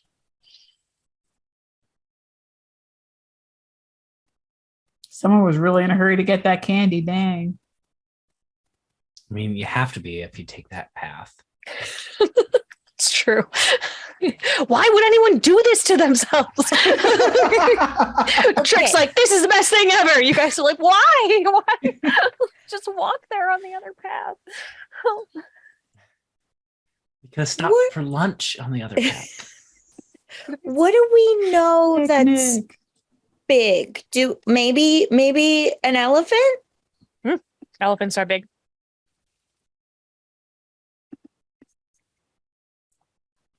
Were the tracks as big as an elephant, though? The tracks were inconclusive as to what sort of creature it came from. But it's not a creature we've seen before. So if we've seen an elephant, that means it wasn't an elephant. Mm-hmm. Right. Definitely have seen an elephant. Are there animals native to the Candy Mountain, or like maybe like a migratory animal that's only there like certain times of year? Yeah, when the candy rope grows. Yes. I do love candy rope season. That's what they make their nests out of. But everybody can give me a badge, because this feels like it would be a thing that you would have maybe read about at some point. So everybody give me a badge roll. If you feel like you can use one of your badges, and we roll with advantage. If you tell me why.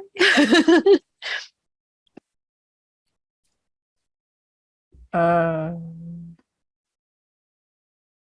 have rolled a 3. You have rolled a success. I will tell you what you discover soon. 7. Okay. Stella's having a rough day. Stella's really good at knots, so that she does not have to do a lot of physical exercise, I think. Yeah. She's like, no, I just built up a contraption thing. What about Trick? I rolled a 1. Oh. You turn into your goat. Mountain goat.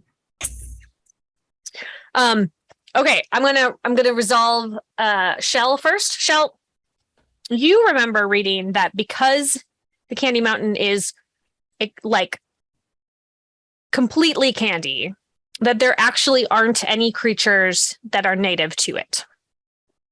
Oh, yes.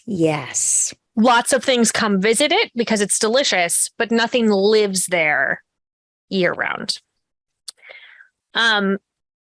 And you turn into a goat. And you're able to bound up high because of your goat form is even more agile and sure-footed. And from your vantage point, you can see in the valley that there is something big moving and shaking all of the trees in one section, like pretty quickly, and moving around in a kind of an erratic fashion. I think I found our big thing. Let's go. Okay. Does anyone want some candy while I'm up here? Oh, yeah. The almond brittle. Get what's to your left.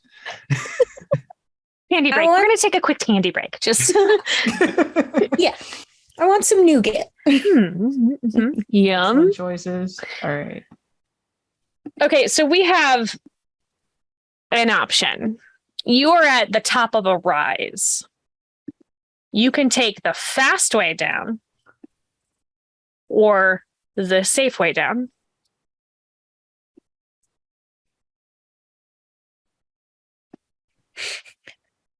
Fast. Yeah. Yeah. Fine. Oh, you guys always do this to me. I'm cooperative. So You're cooperative. I know It's for the true. best. There to your right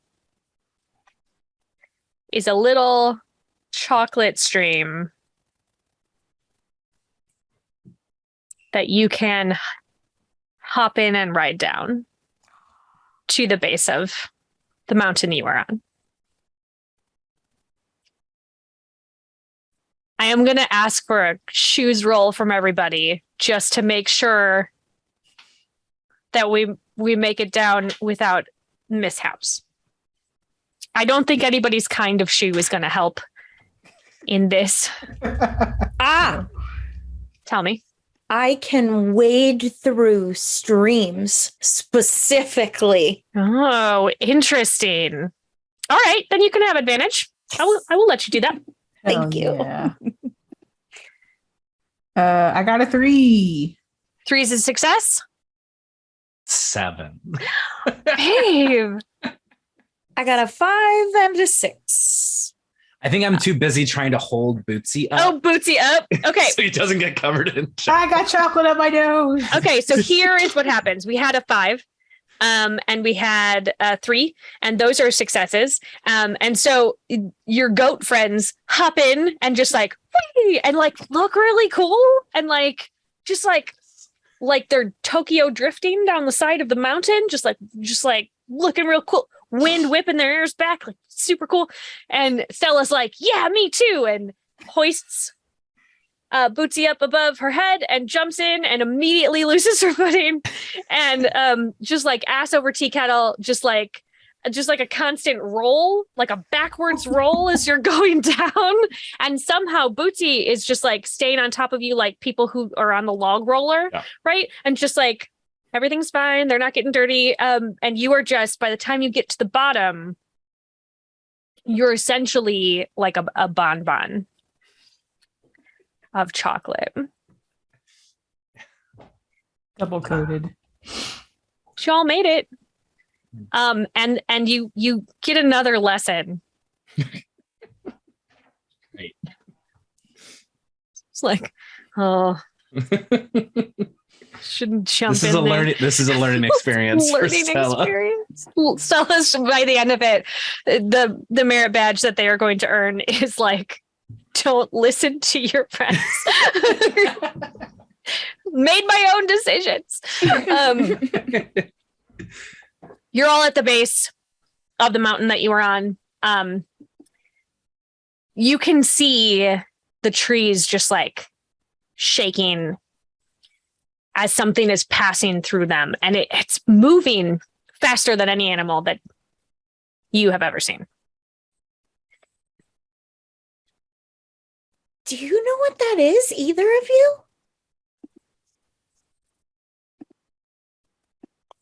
Should we chase it?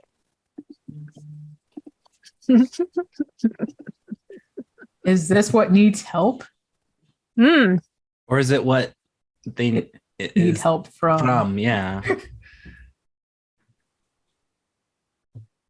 Could be both. Both is good. Yeah. All right. So tell me how you are chasing it. What is the plan? Are you going to try to cut it off? Are you like trying to fall in behind it?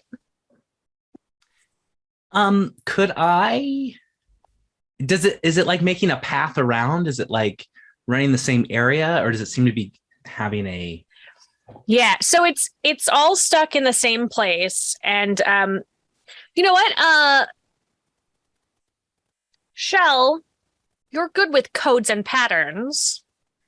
Can you give me a badge roll with advantage to see if you can determine what this pattern is? Yeah. I rolled 2 4s. I think you're still riding a high from like sliding down and looking real cool. And so, nougat, you ate a lot of nougat. There's still some left over, and you're just like, this is great. Oh man. Candy's the best. As you have discussed, you don't get as much as you would like. So that sugar is just like coursing through your veins right now.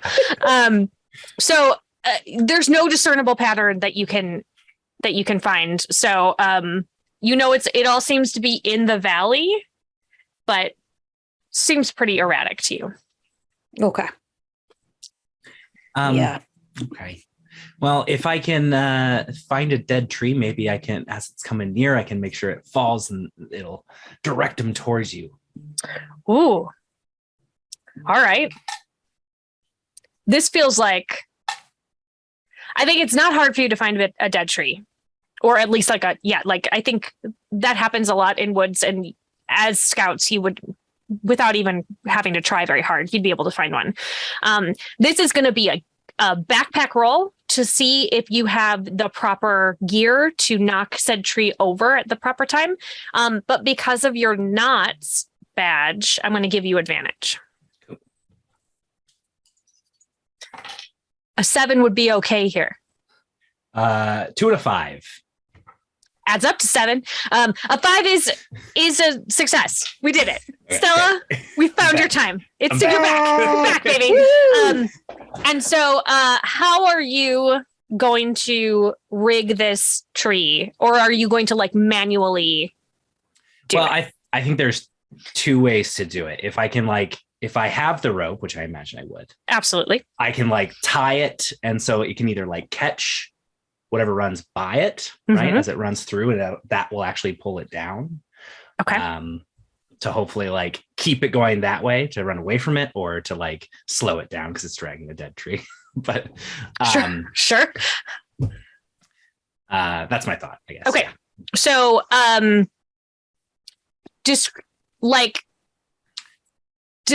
you're ready. I'm ready for you to set it up. Like, okay. So I find the tree in question, right? I'm going to try to like, I'll tie it to a point where it's going to be able to be pulled, and then I'll tie it basically loosely to another tree so that whatever it is runs by, like across the path. Yeah. Across the path. Yeah. Okay. So you got it all set up. Are you all hiding, or are you out in plain view?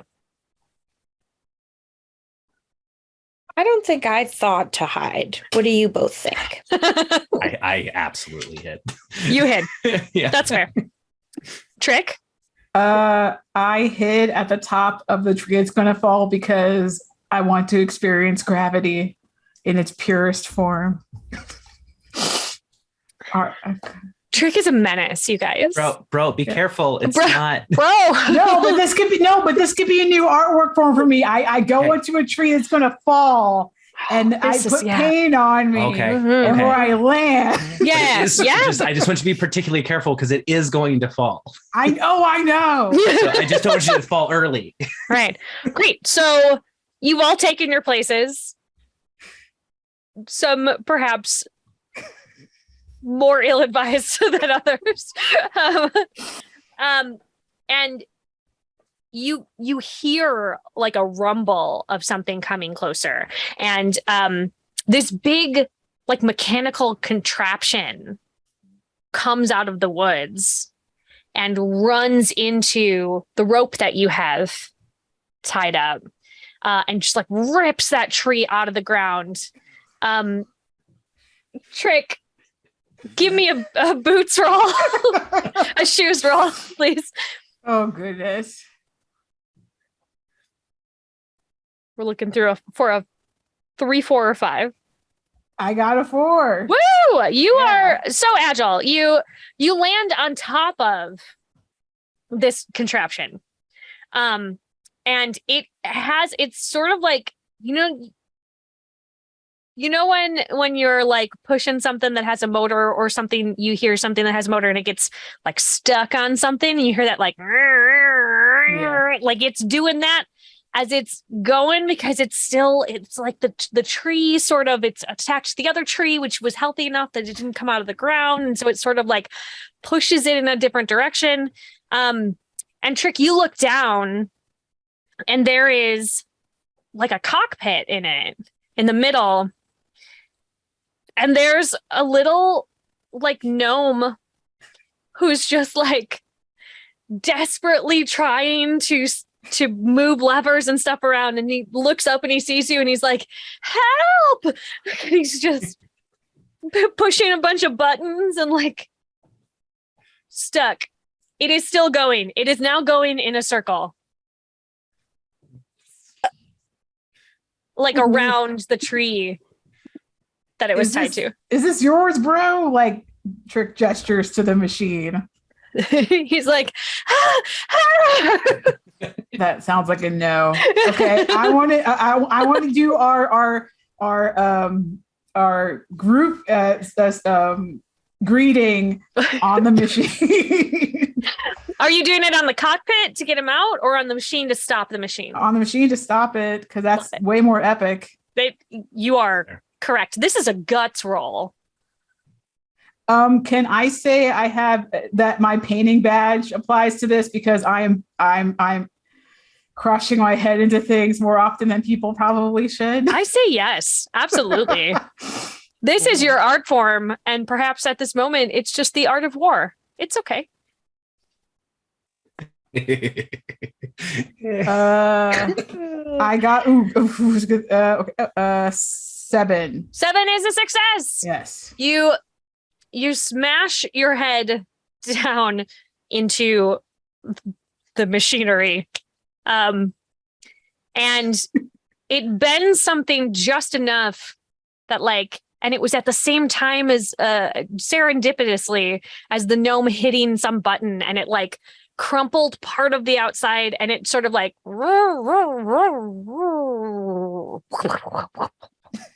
and stops moving, and some smoke comes out of it, and then it starts to slowly tip over to the side.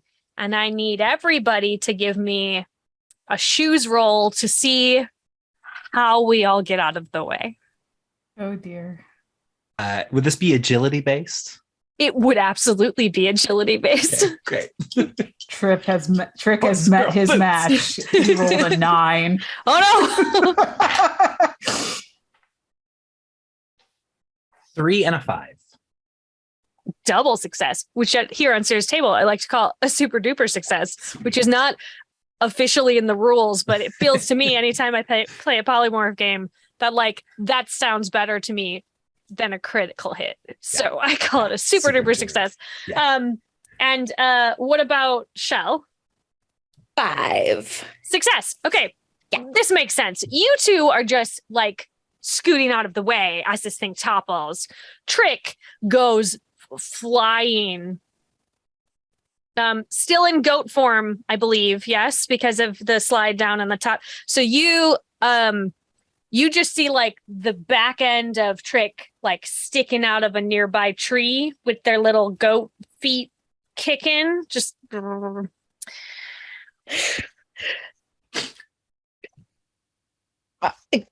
I would like to try and help Trick out of this tree. I think if you are taking your time that you do not need to roll for that. Cool. This is probably not an uncommon situation. That Trick's front end is stuck in something. I see that. And everybody else has to help Trick out. So this contraption is now laying on the ground. But it's not like nobody has come out of it yet. Is this the thing that was making the tracks in the path? Yes. Which is why it was so confusing, because it's sort of cobbled together. And so it's not like a clear roller path. Like part of it is a roller, but then there's also sort of a foot situation. And it like didn't make any sense because it's not, it doesn't look like it was constructed by somebody who was like good at robots. That's fair. Are you still in there? Help!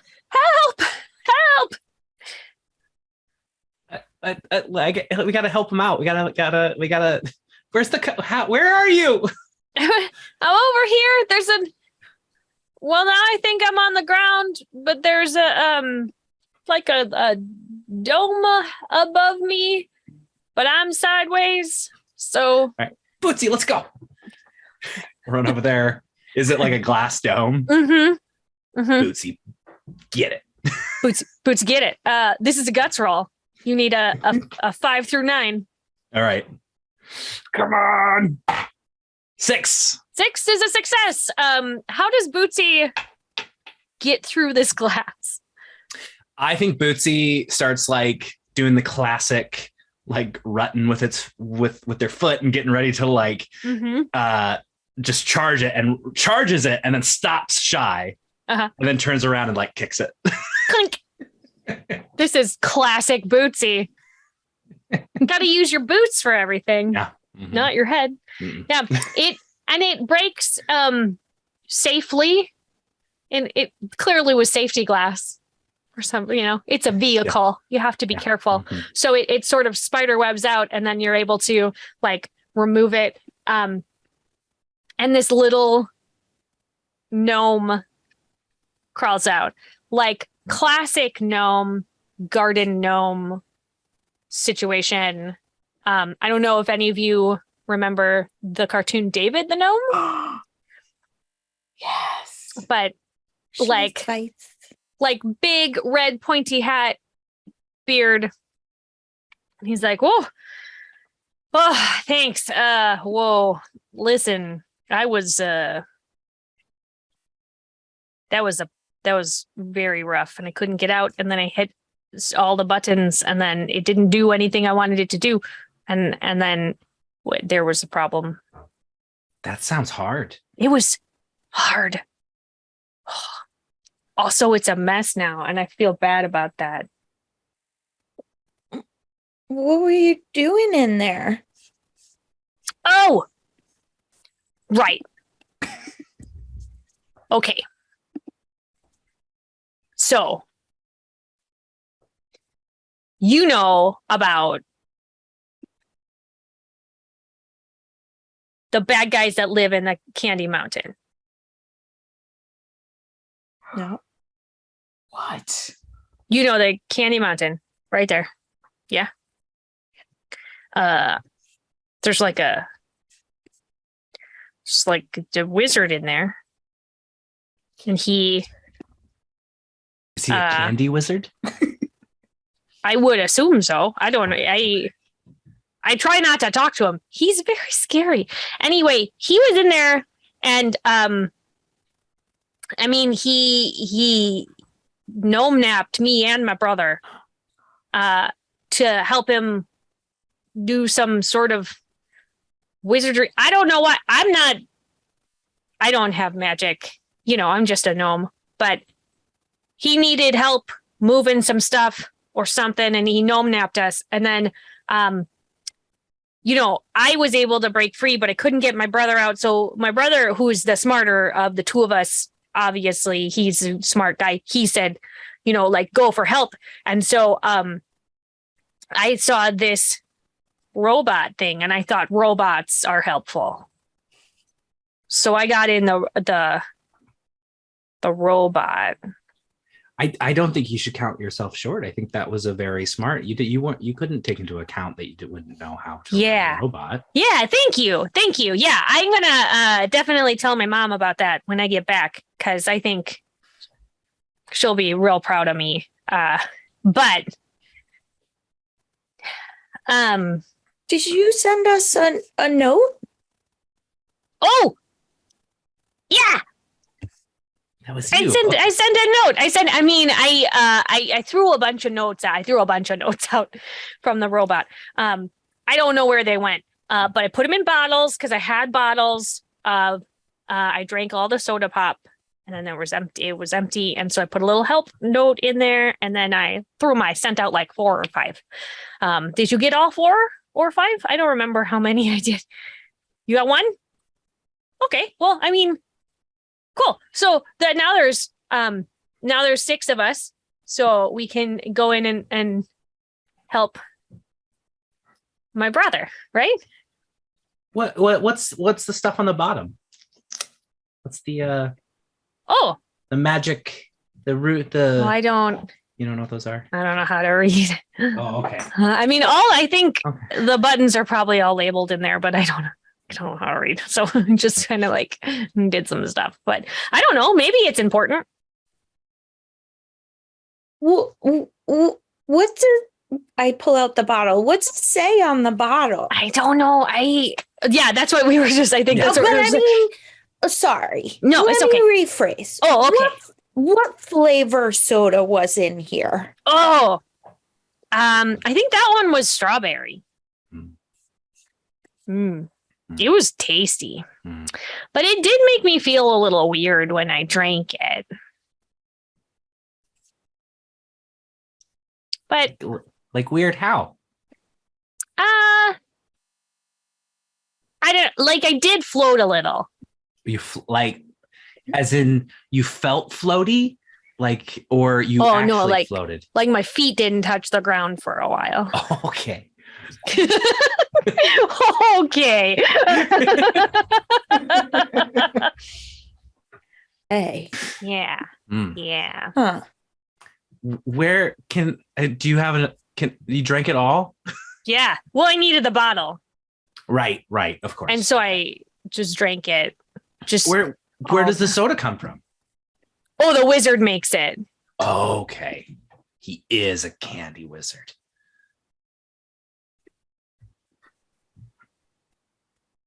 The worst kind. Bum bum bum. What does the robot do? What's the robot? Did he make the robot too? I think he must have. Do you want? There's more in there. If we're gonna go in and get my brother, like we Okay. could just all go in, and then you can see all the cool stuff. I mean, his stuff is pretty cool, but like I also don't like moving rocks around all the time. Yeah. You know, It sounds like a lot of work. it's a lot of work, and I'm a very small gnome. I mean, for a gnome, I'm very tall, but like gnomes are little.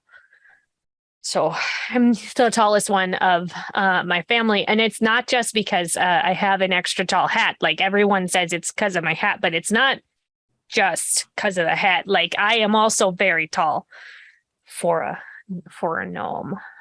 So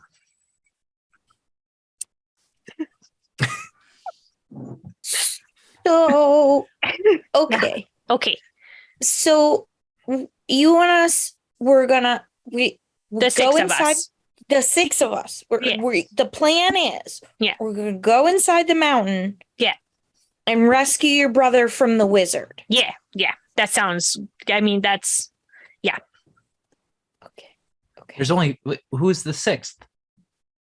well, me and you and you and you. And that looks like you. And that's 6.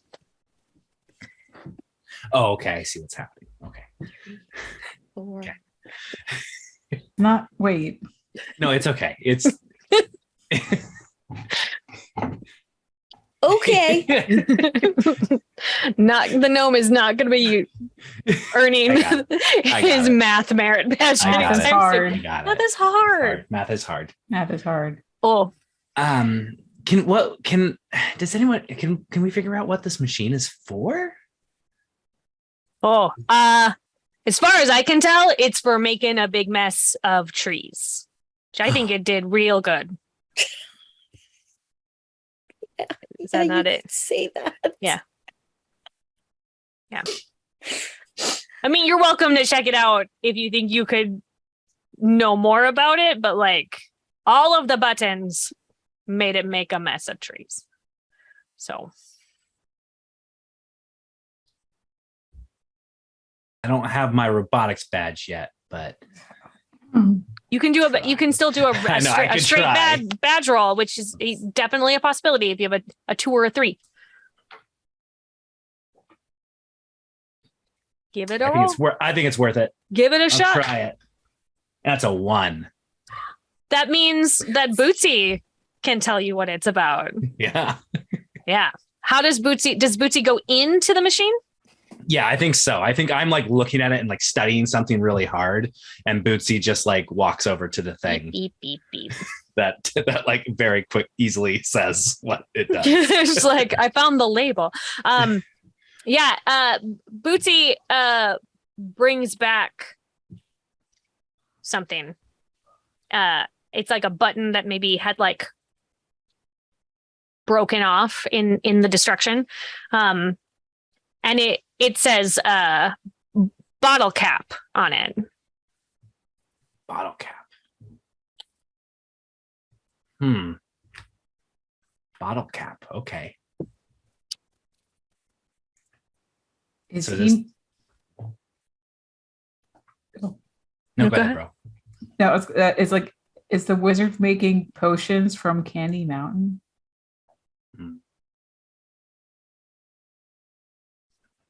Me. Listen, I don't know if they're potions, but they sure are delicious. I'll tell you that.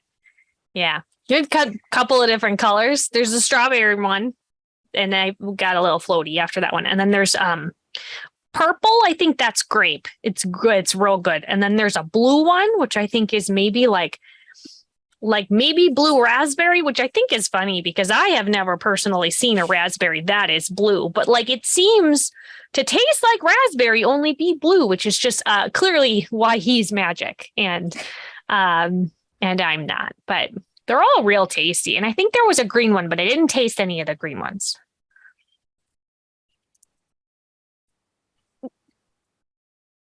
I guess maybe this machine you like is making the stuff. I mean, you know, I don't know. He's tearing down the trees and he's using. Do you think? Here's a question. Do you think that it was bad at driving because it's not a driving machine? I think maybe, and I think maybe is this machine made to put caps on bottles like this? Oh, I mean, there was a whole mess of bottles like that just right next to this machine. But it's got like a wheelie thing. So I thought that meant that it was a car.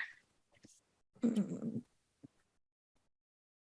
mean, it did get you out of the mountains. So It got me out of the mountain. So like clearly it was a car. Maybe it's like some sort of dual purpose robot, right? Like it could be a car or it could put caps on bottles. Yeah. Perhaps it had wheels so it could be moved around. Oh, that's smart. Not driven, maybe. Oh, Or is it a stamp that it rolls onto the bottles? Oh. whoa. He's just like every time you guys are saying something new, he's like, yeah, that's good.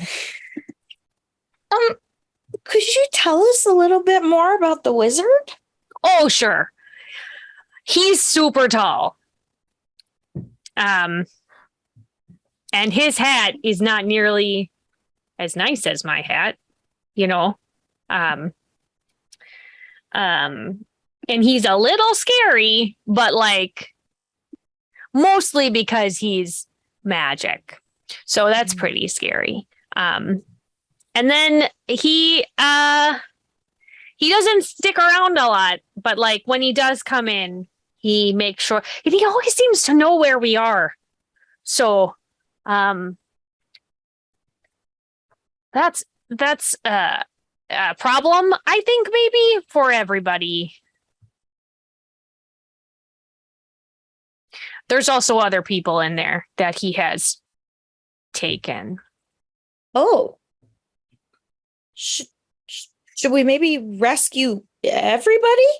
Well, I don't know if they want to be rescued. I mean, my brother does because we talked about it, but like I haven't gotten to talk to everybody in there. So I don't know if they want to come out, and I wouldn't want to like force them. That would make me as bad as the wizard, you know. We could ask them though, I guess. Ask him. Yeah. Yeah. Rescue consent is important. It's important. Safety discussion. As you are all finding all of this stuff out from this bumbling tiny creature, you hear like a like it sounds like fabric ripping, and near the mountain behind you, like a portal opens, and something a figure steps out and then the mountain opens and the figure steps into the mountain. And I'm going to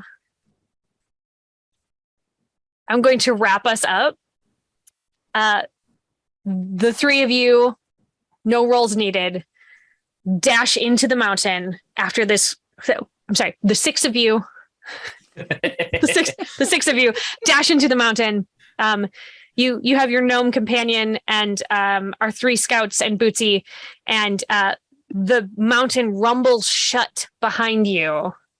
And that is going to be the end of our episode today.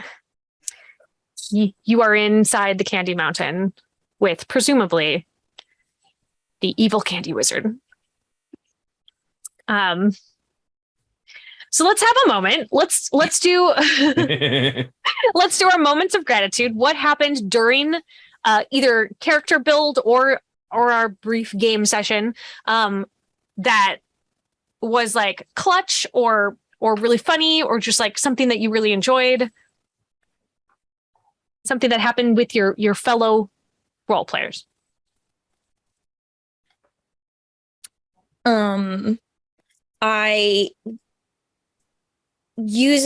Whitney using her head to do things was perfect. Yeah. And obviously I love everything about Bootsy. Yeah. Bootsy, like, just being like very put upon. Yes. Like Yeah. I have to do everything around here. Let me just Yeah, I just imagine when we're looking at the machine that Stella is looking at an obviously unimportant bet, and then Bootsy kind of just like nudges me until I realize. Just like sighs heavily and points you in the right direction. Classic Bootsy. Classic Bootsy. Bootsy's the best. Yeah. It's true. Anything else jump out? I love the badges.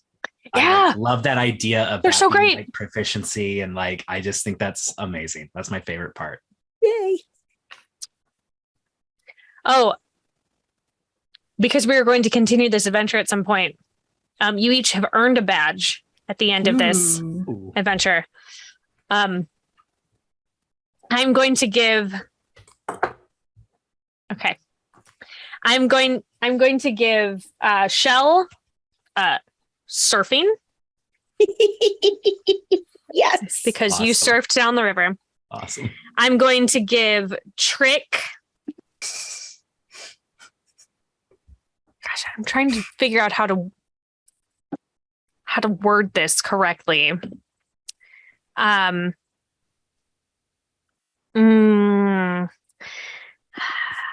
want it to be something along the line of like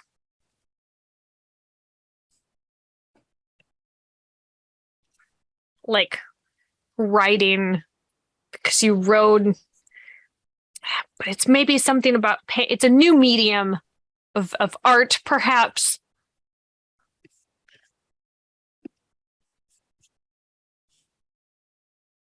I'm going to give Trick Impact Sports. Impact Sports.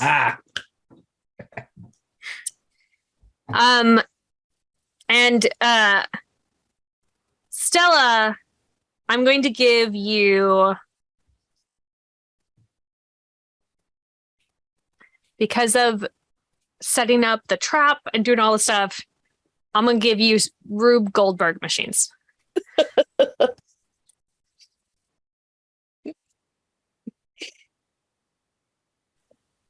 Mainly because I really want you to be like, okay, we're gonna set. But it also feels very much like something that Stella, who doesn't want to do a lot of physical exertion, would like.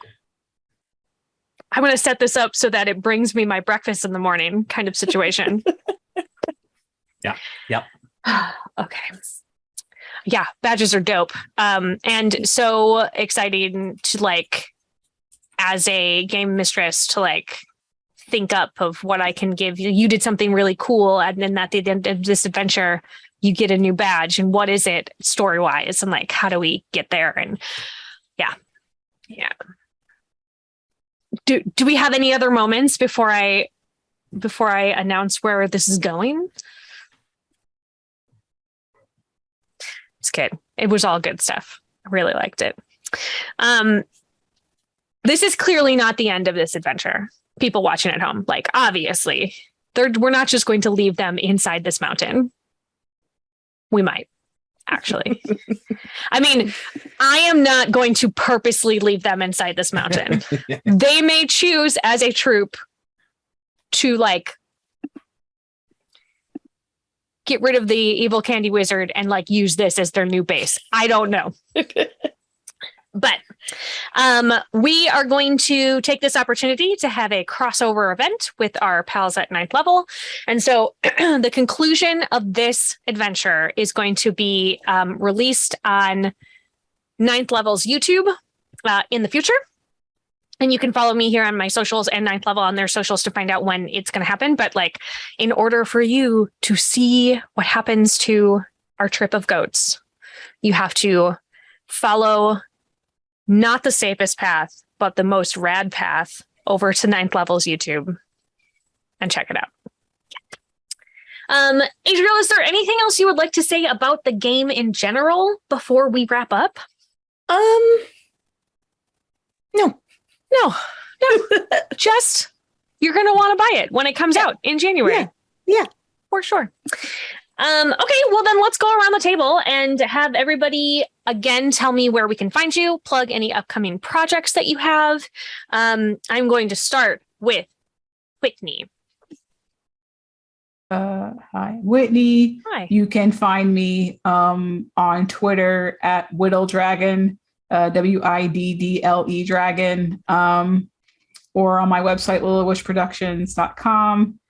My current project is a Lady Blackbird hack where you are house spouses and criminals that using a crime app to find tasteful crimes in your area, as long as protection from the fuzz. Amazing. And I wanted to add, because of course, and now I thought of it, we only got to utilize it once or twice, but I love the idea of a backpack, because it's like, when you have a backpack, you obviously, it's like, I have the thing. Right. And since we all have badges, it ties into the awesome badge mechanic, because it's like, you'd obviously have things in your backpack that have to do with your badge. Yeah, for sure. So I just love that mechanic. Like, I have the thing. Also, do you have like a sash that the badges go on, or do they go on your backpack? It's your choice. I was envisioning both. And also, an important note about badges is that while you earn more, you still can only play with a certain amount. So you have to choose between the badges that you have, so that they're not like, so you can't do everything every game. So in campaign play, you decide at the start which 12 you are going to have. Exactly. Rad. Christian, where can we find you, friend? You can find me at roughmagicgames.com. That is the business that I own and run. And we're just a bunch of professional game masters. We run a lot of local events in the Chicagoland area.